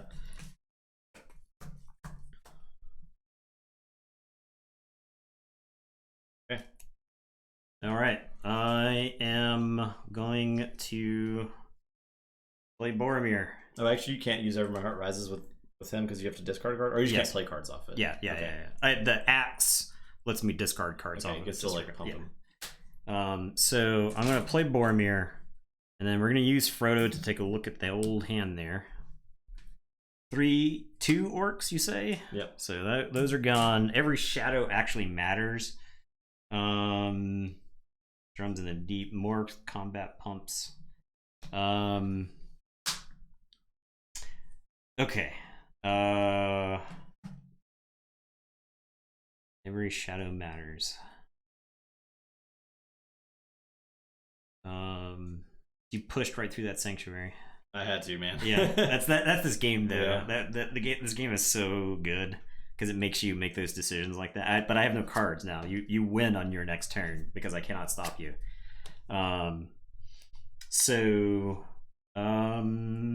Is it worth another wound on Frodo? I think so. I'll exert Frodo. To get rid of this last shadow. Yeah. Because that may be the difference between what a combat pumper now. And then I will move. Okay. Okay. Wizard's Veil. At the start of the first shadow phase, if the Twilight Pool has fewer than 9 Twilight tokens, add 4. Okay, so 1, 2, 3, 4, 5, 6, 7. So it's got 13. So that text does not matter. 9, 12, 13. Alright, so the question is, do I just, like, play nothing here? Because I can afford to wait. And I know you have to push, or else you lose, so I think I just say to go. Okay. Alright. It's Fellowship or Regroup phase. I want wounds on Gandalf. I'm actually 1 card down. Yeah, okay. Do I want wounds on Gandalf here to cut into that shadow? This is like effectively combat pumps that I'm getting rid of. You have to discard 3 cards to bring back orcs. Yeah. You have 1 armory right now. Yeah. Relics lets you play the swords from the discard pile. You got those 3 dudes right there, including a guard commander. Aragorn right now could shoot the guard commander off the board. But there are armories to consider for that. Well, no, he can shoot him off the board right now. But if you play more armories, then that's not possible. Aragorn has to go about shooting other people. Okay, we're blazing. I mean, it's we're going in. Let's go. All right. When the Fellowship moves to Orthanc Library, each shadow player may draw a card for each commander number 4. Well, yep, sure. You were drawing all those cards anyway. 1, 2, 3, 6. We have to open more Twilight tokens here. 9, and then plus 7. Yeah. 2, 3, 4, 5, 6, 6, 7. Okay.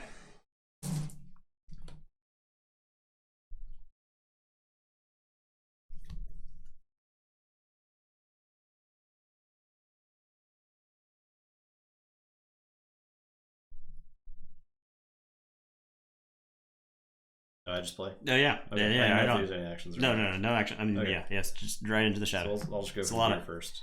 A lot of. Play that guy for 3. Okay. Play this guy. He's gonna add 1. Okay. Play this guy. No else. Play this guy for 2. Play this guy. Actually, I can play this armory first. Then play that guy to get a scimitar. And then I'll add 2.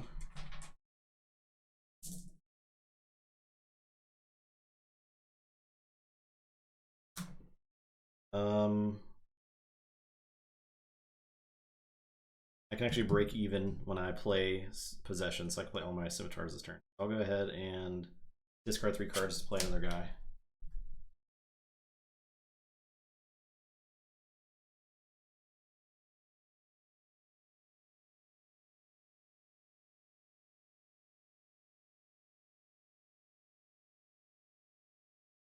So if I played this guy,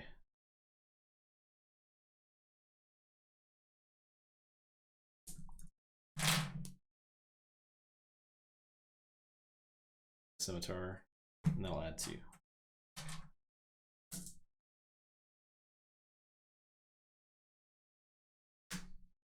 Then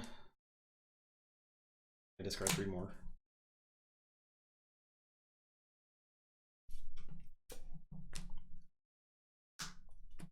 Get another one. Get the last scimitar.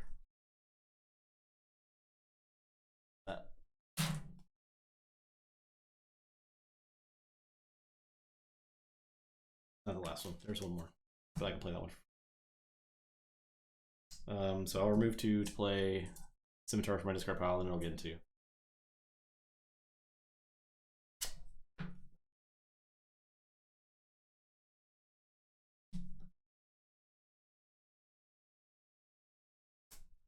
Okay, so this scimitar will go on to this guy. Okay. Alright, so we got a lot of Twilight left. Got a lot of minions here. Got 7 minions, 1 for each of you.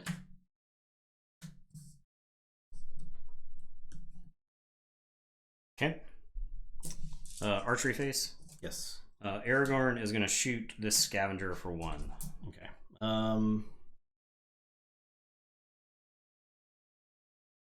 So if I discard armory now, I think there's no way around me getting a dead scavenger, so he's dead. Okay.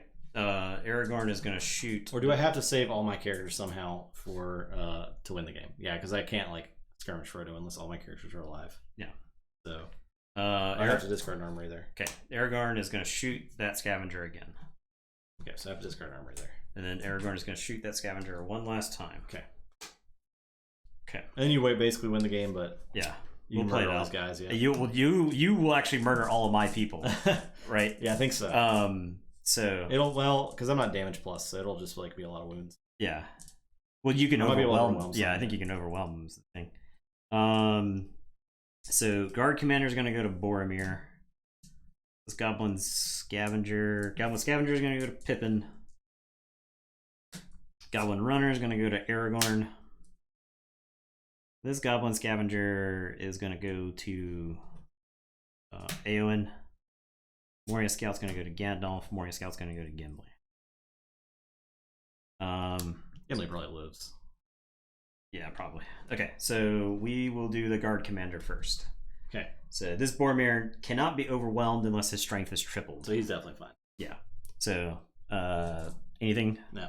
Boromir takes 1. All right, we'll do Pippin next. Pippin is 3 to the goblin scavenger's 10. Okay.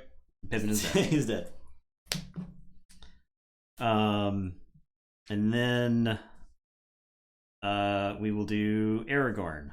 8 to your 5.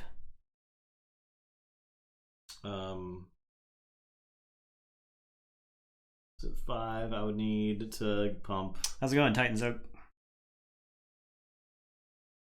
4 times to kill Aragorn? No, I only have to twice. do damage to him, yeah. Yes, twice. So twice. Yeah. Okay. Done. Aragorn is dead. Dead.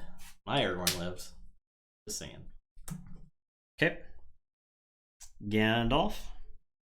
Gandalf's is 9 to 8. Sorry, it's 11 to 8. 11 to 8. So I can pump twice. Sorry, it's 11 to 6. 11 to 6. So you need to pump 3 times.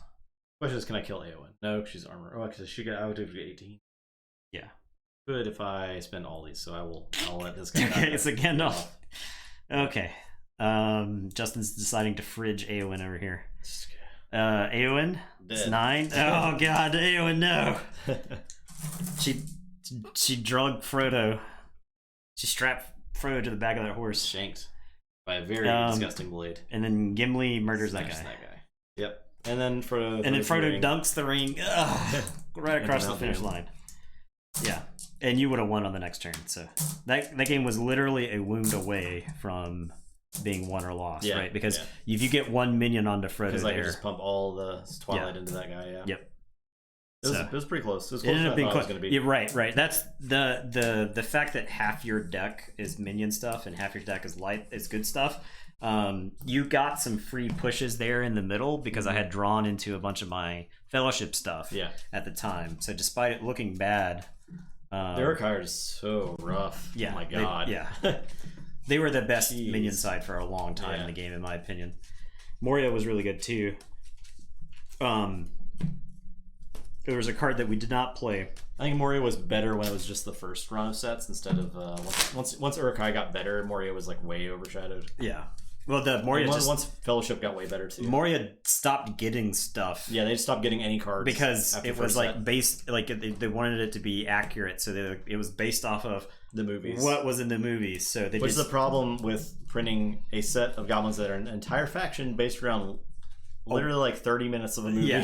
Yeah. Of so like that's why later on they said all orcs are this faction. Orcs are orcs. Uruk-hai are Uruk-hai. Uruk-hai. Men, evil men are evil men. Yeah, because they also had a Sauron. Sauron orcs. Yeah. There were Southron men, were their own faction. There were Dunland men, were their own faction. Yep. There were Gollum was his own faction. Yeah. You had Ring Wraiths. Yep. The Nazgul were their own faction. Nazgul are pretty cool too, because they're very big and they're always fierce. So I feel like that Gandalf's actually pretty well adjusted against them. Now, we played not like tournament level stuff. I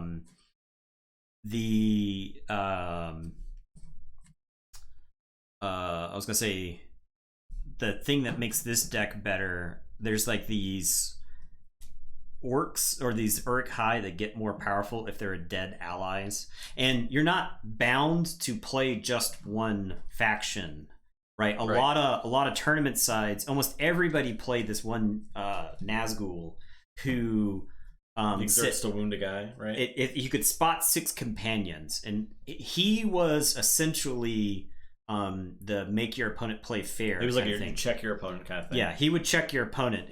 There were a lot of cards that would check to make sure you didn't have too many Fellowship members in play.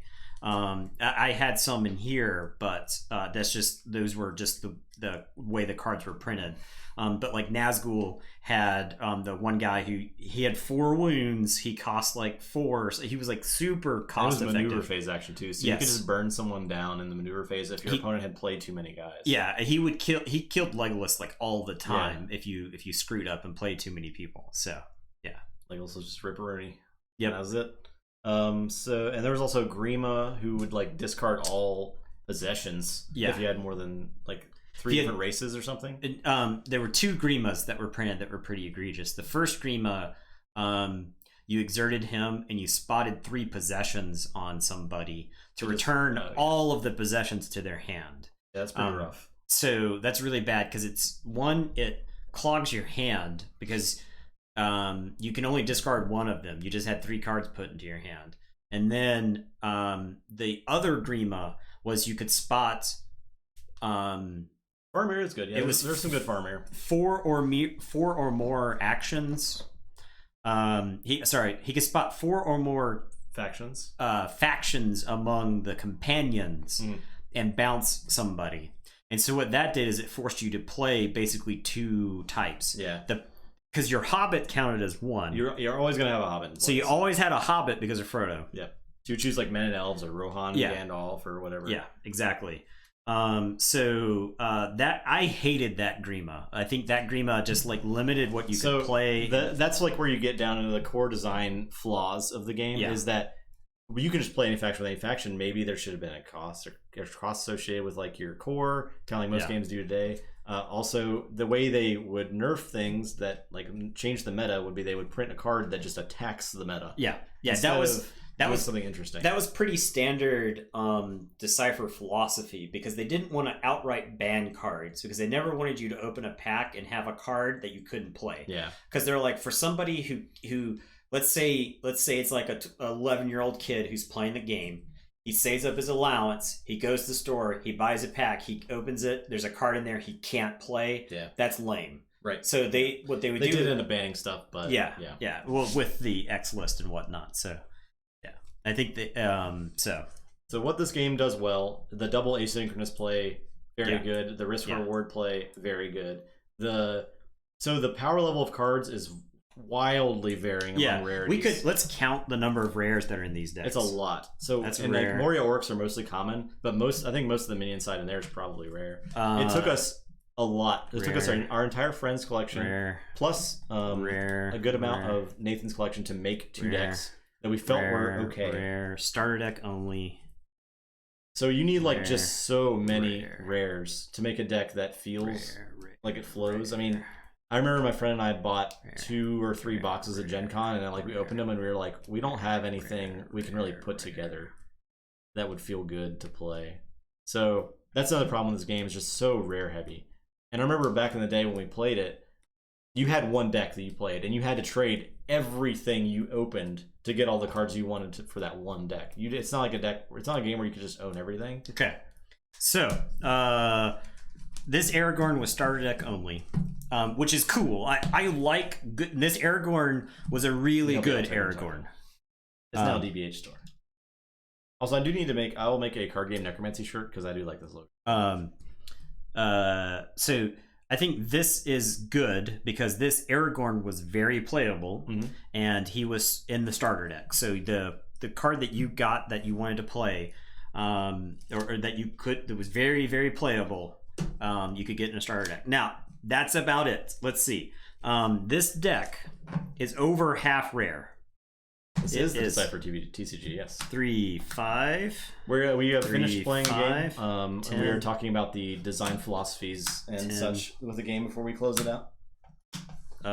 So 10, 20, 5, 8, 30, 37 rares. More than half your deck are rare. Yeah. More than half the deck is rare. And these cards were not cheap back in the day either. It was regular price. Standard price. Yeah, standard price. $4.99 booster packs. Yeah.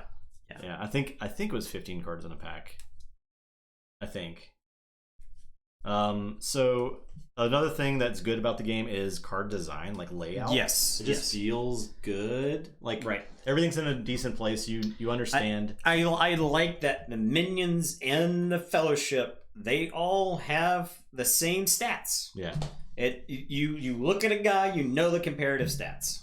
Weird choices of the game are unloaded keywords. Yes. Like Aragorn's Ranger. That's something that would be like a trait today in a card game. Yeah. But there's a lot of those that they're bold text. You're like, what does Ranger do? That's got to do something cool, right? Doesn't do anything. Doesn't do anything. Archer does. Archer does. But it looks exactly the same on template. Right.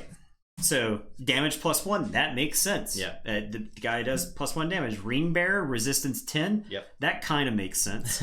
Let's see. I bet you Gandalf. It's also like Valiant, right? Does Gandalf even have? I don't think he has anything.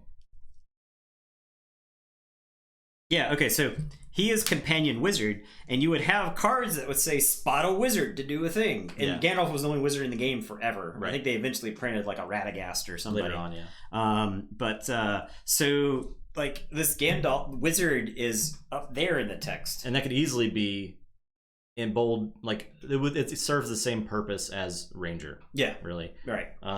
So yeah, just like weird decisions that didn't stay consistent. They ended up in the signets also. So we have those. For instance, this has a Frodo signet. It's another thing that is only referenced by cards. Yeah. There's a Frodo that says you can exert it to heal a companion with a Frodo signet. Yeah, like this Aragorn says, at the start of each of your turns, you may heal another companion who has the Aragorn signet. Now they did remove signets after set 6, I think. And yeah, replaced it with like resistance, which is I didn't read into what that does, but it's like another number on the thing. It's a black number, and it's referenced by some shadows cards. It's effectively this. It's actually not exactly that unless it says it's that. So it's not like they can pick up rings, but it's like there. But it does get minuses for every burden that's there, I believe. Right. Yes. So you could get you could have a corrupted fellowship basically. Yeah. Even though your ring bearer wasn't corrupt, a lot of the people in the fellowship could have a low resistance. And there was like shadow stuff that punished that. Yeah.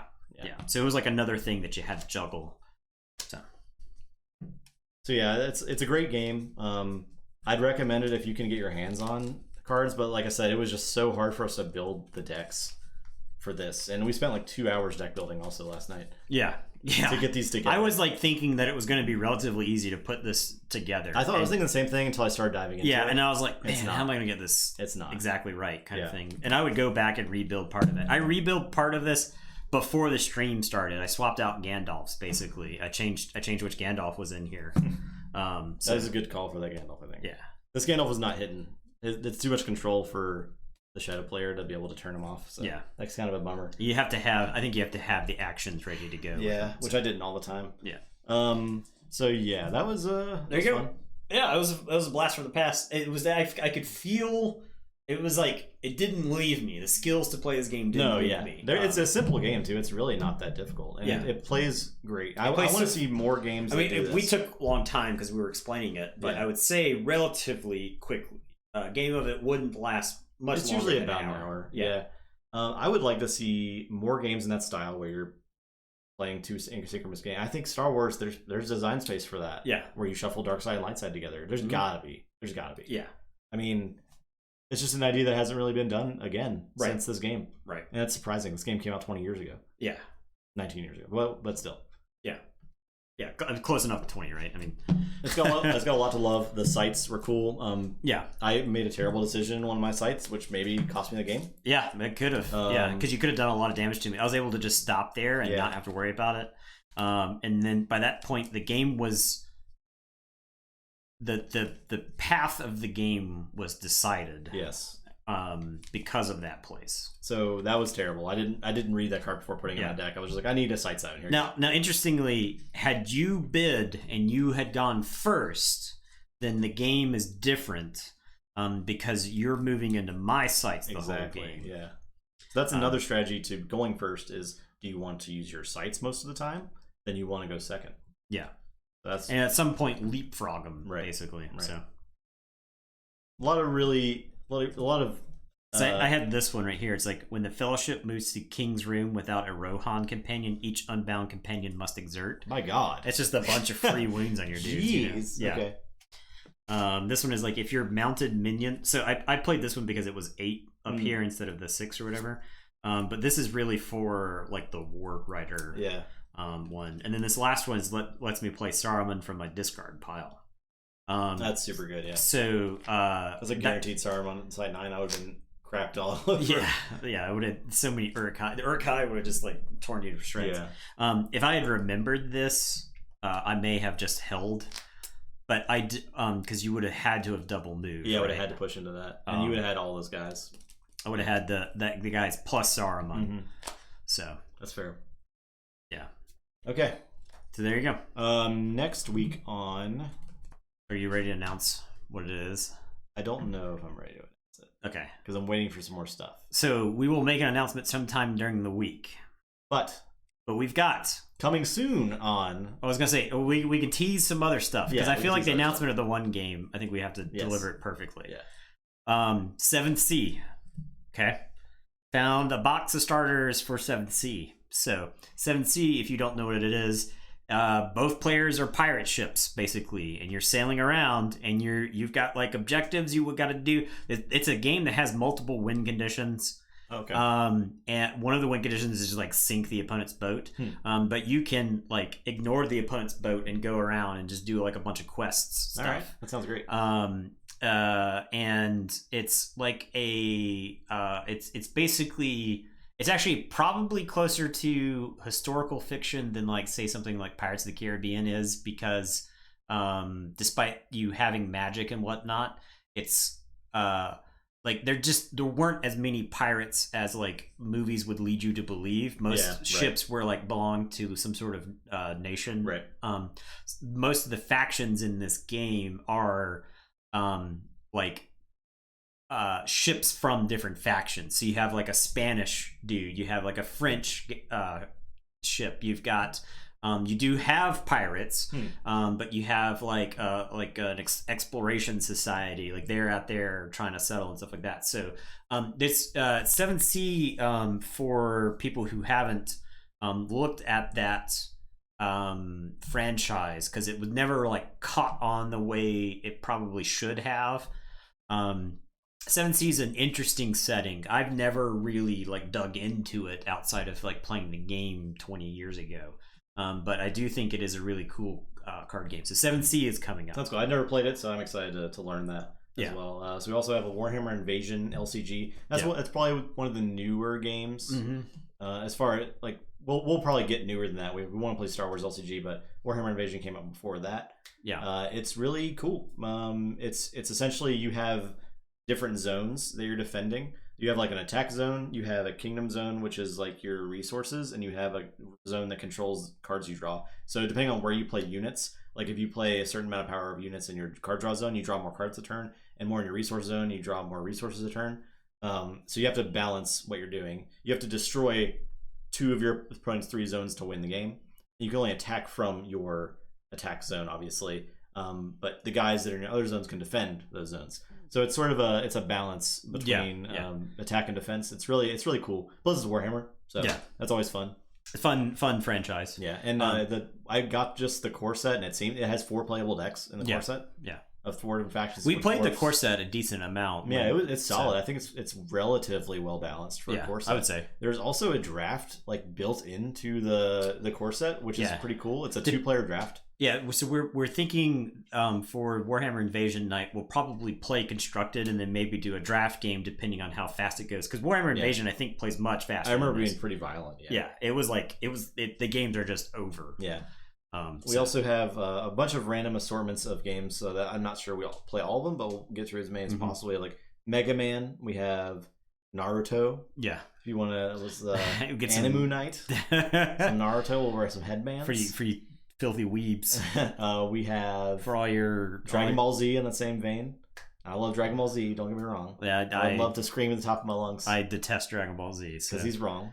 I'm going to be miserable the entire time we're playing that game.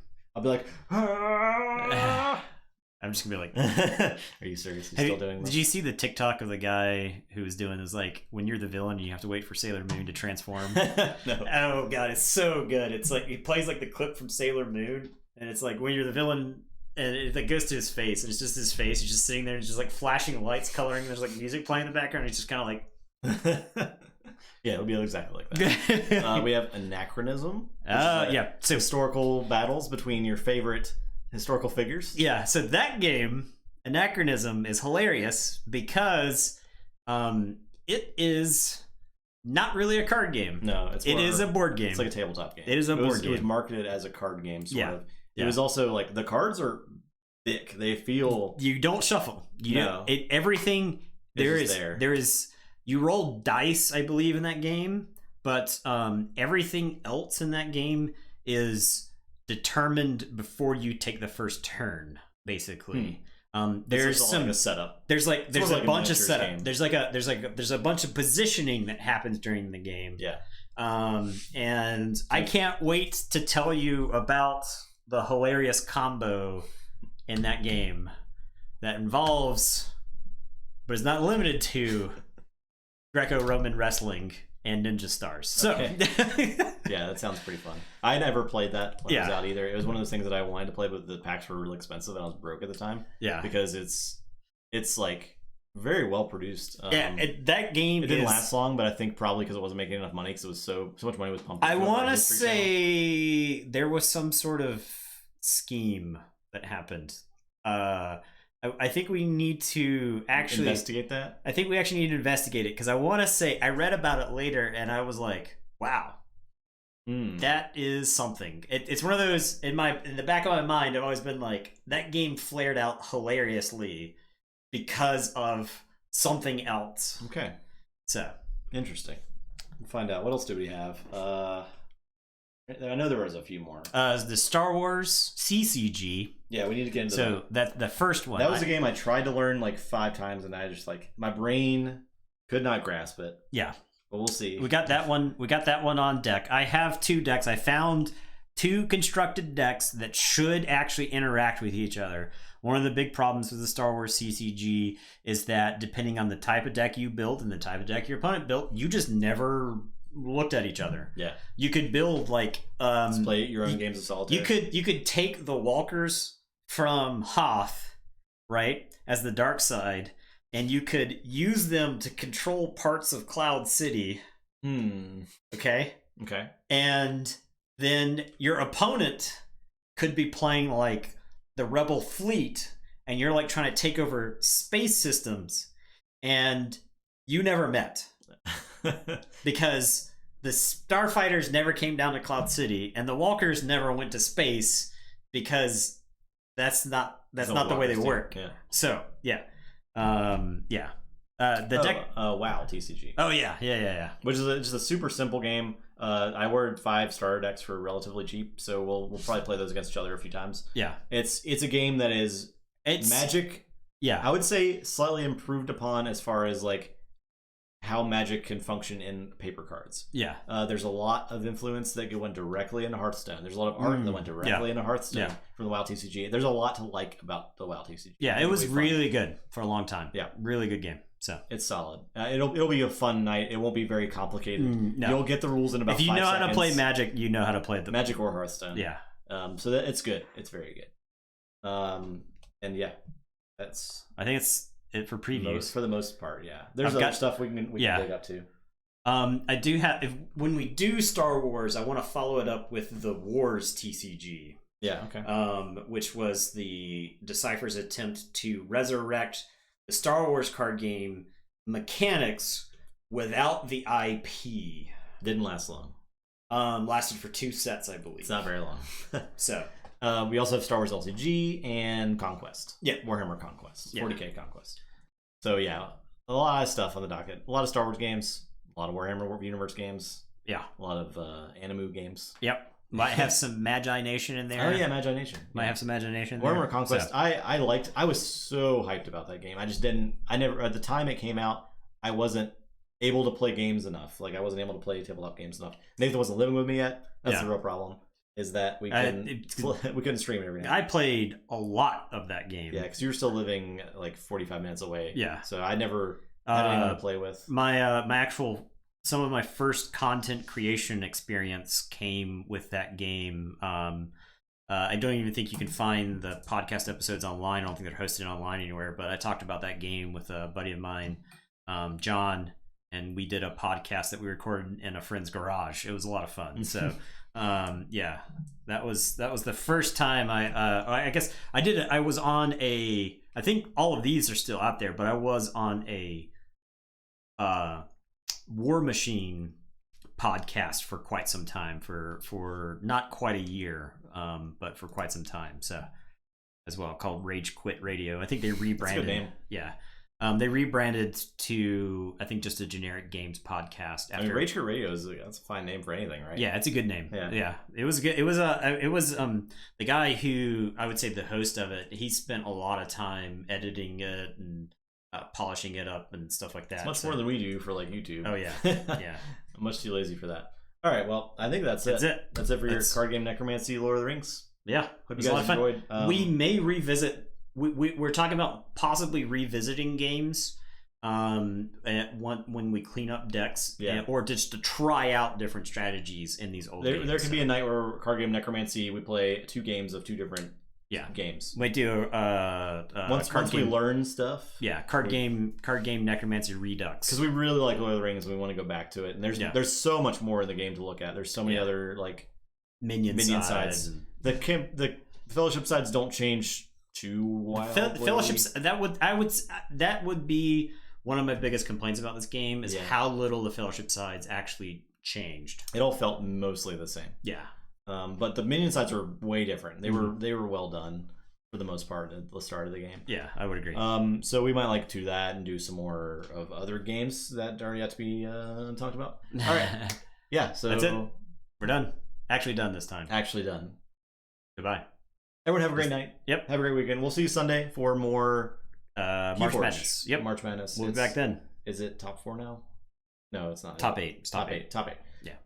Okay, bye. Good night.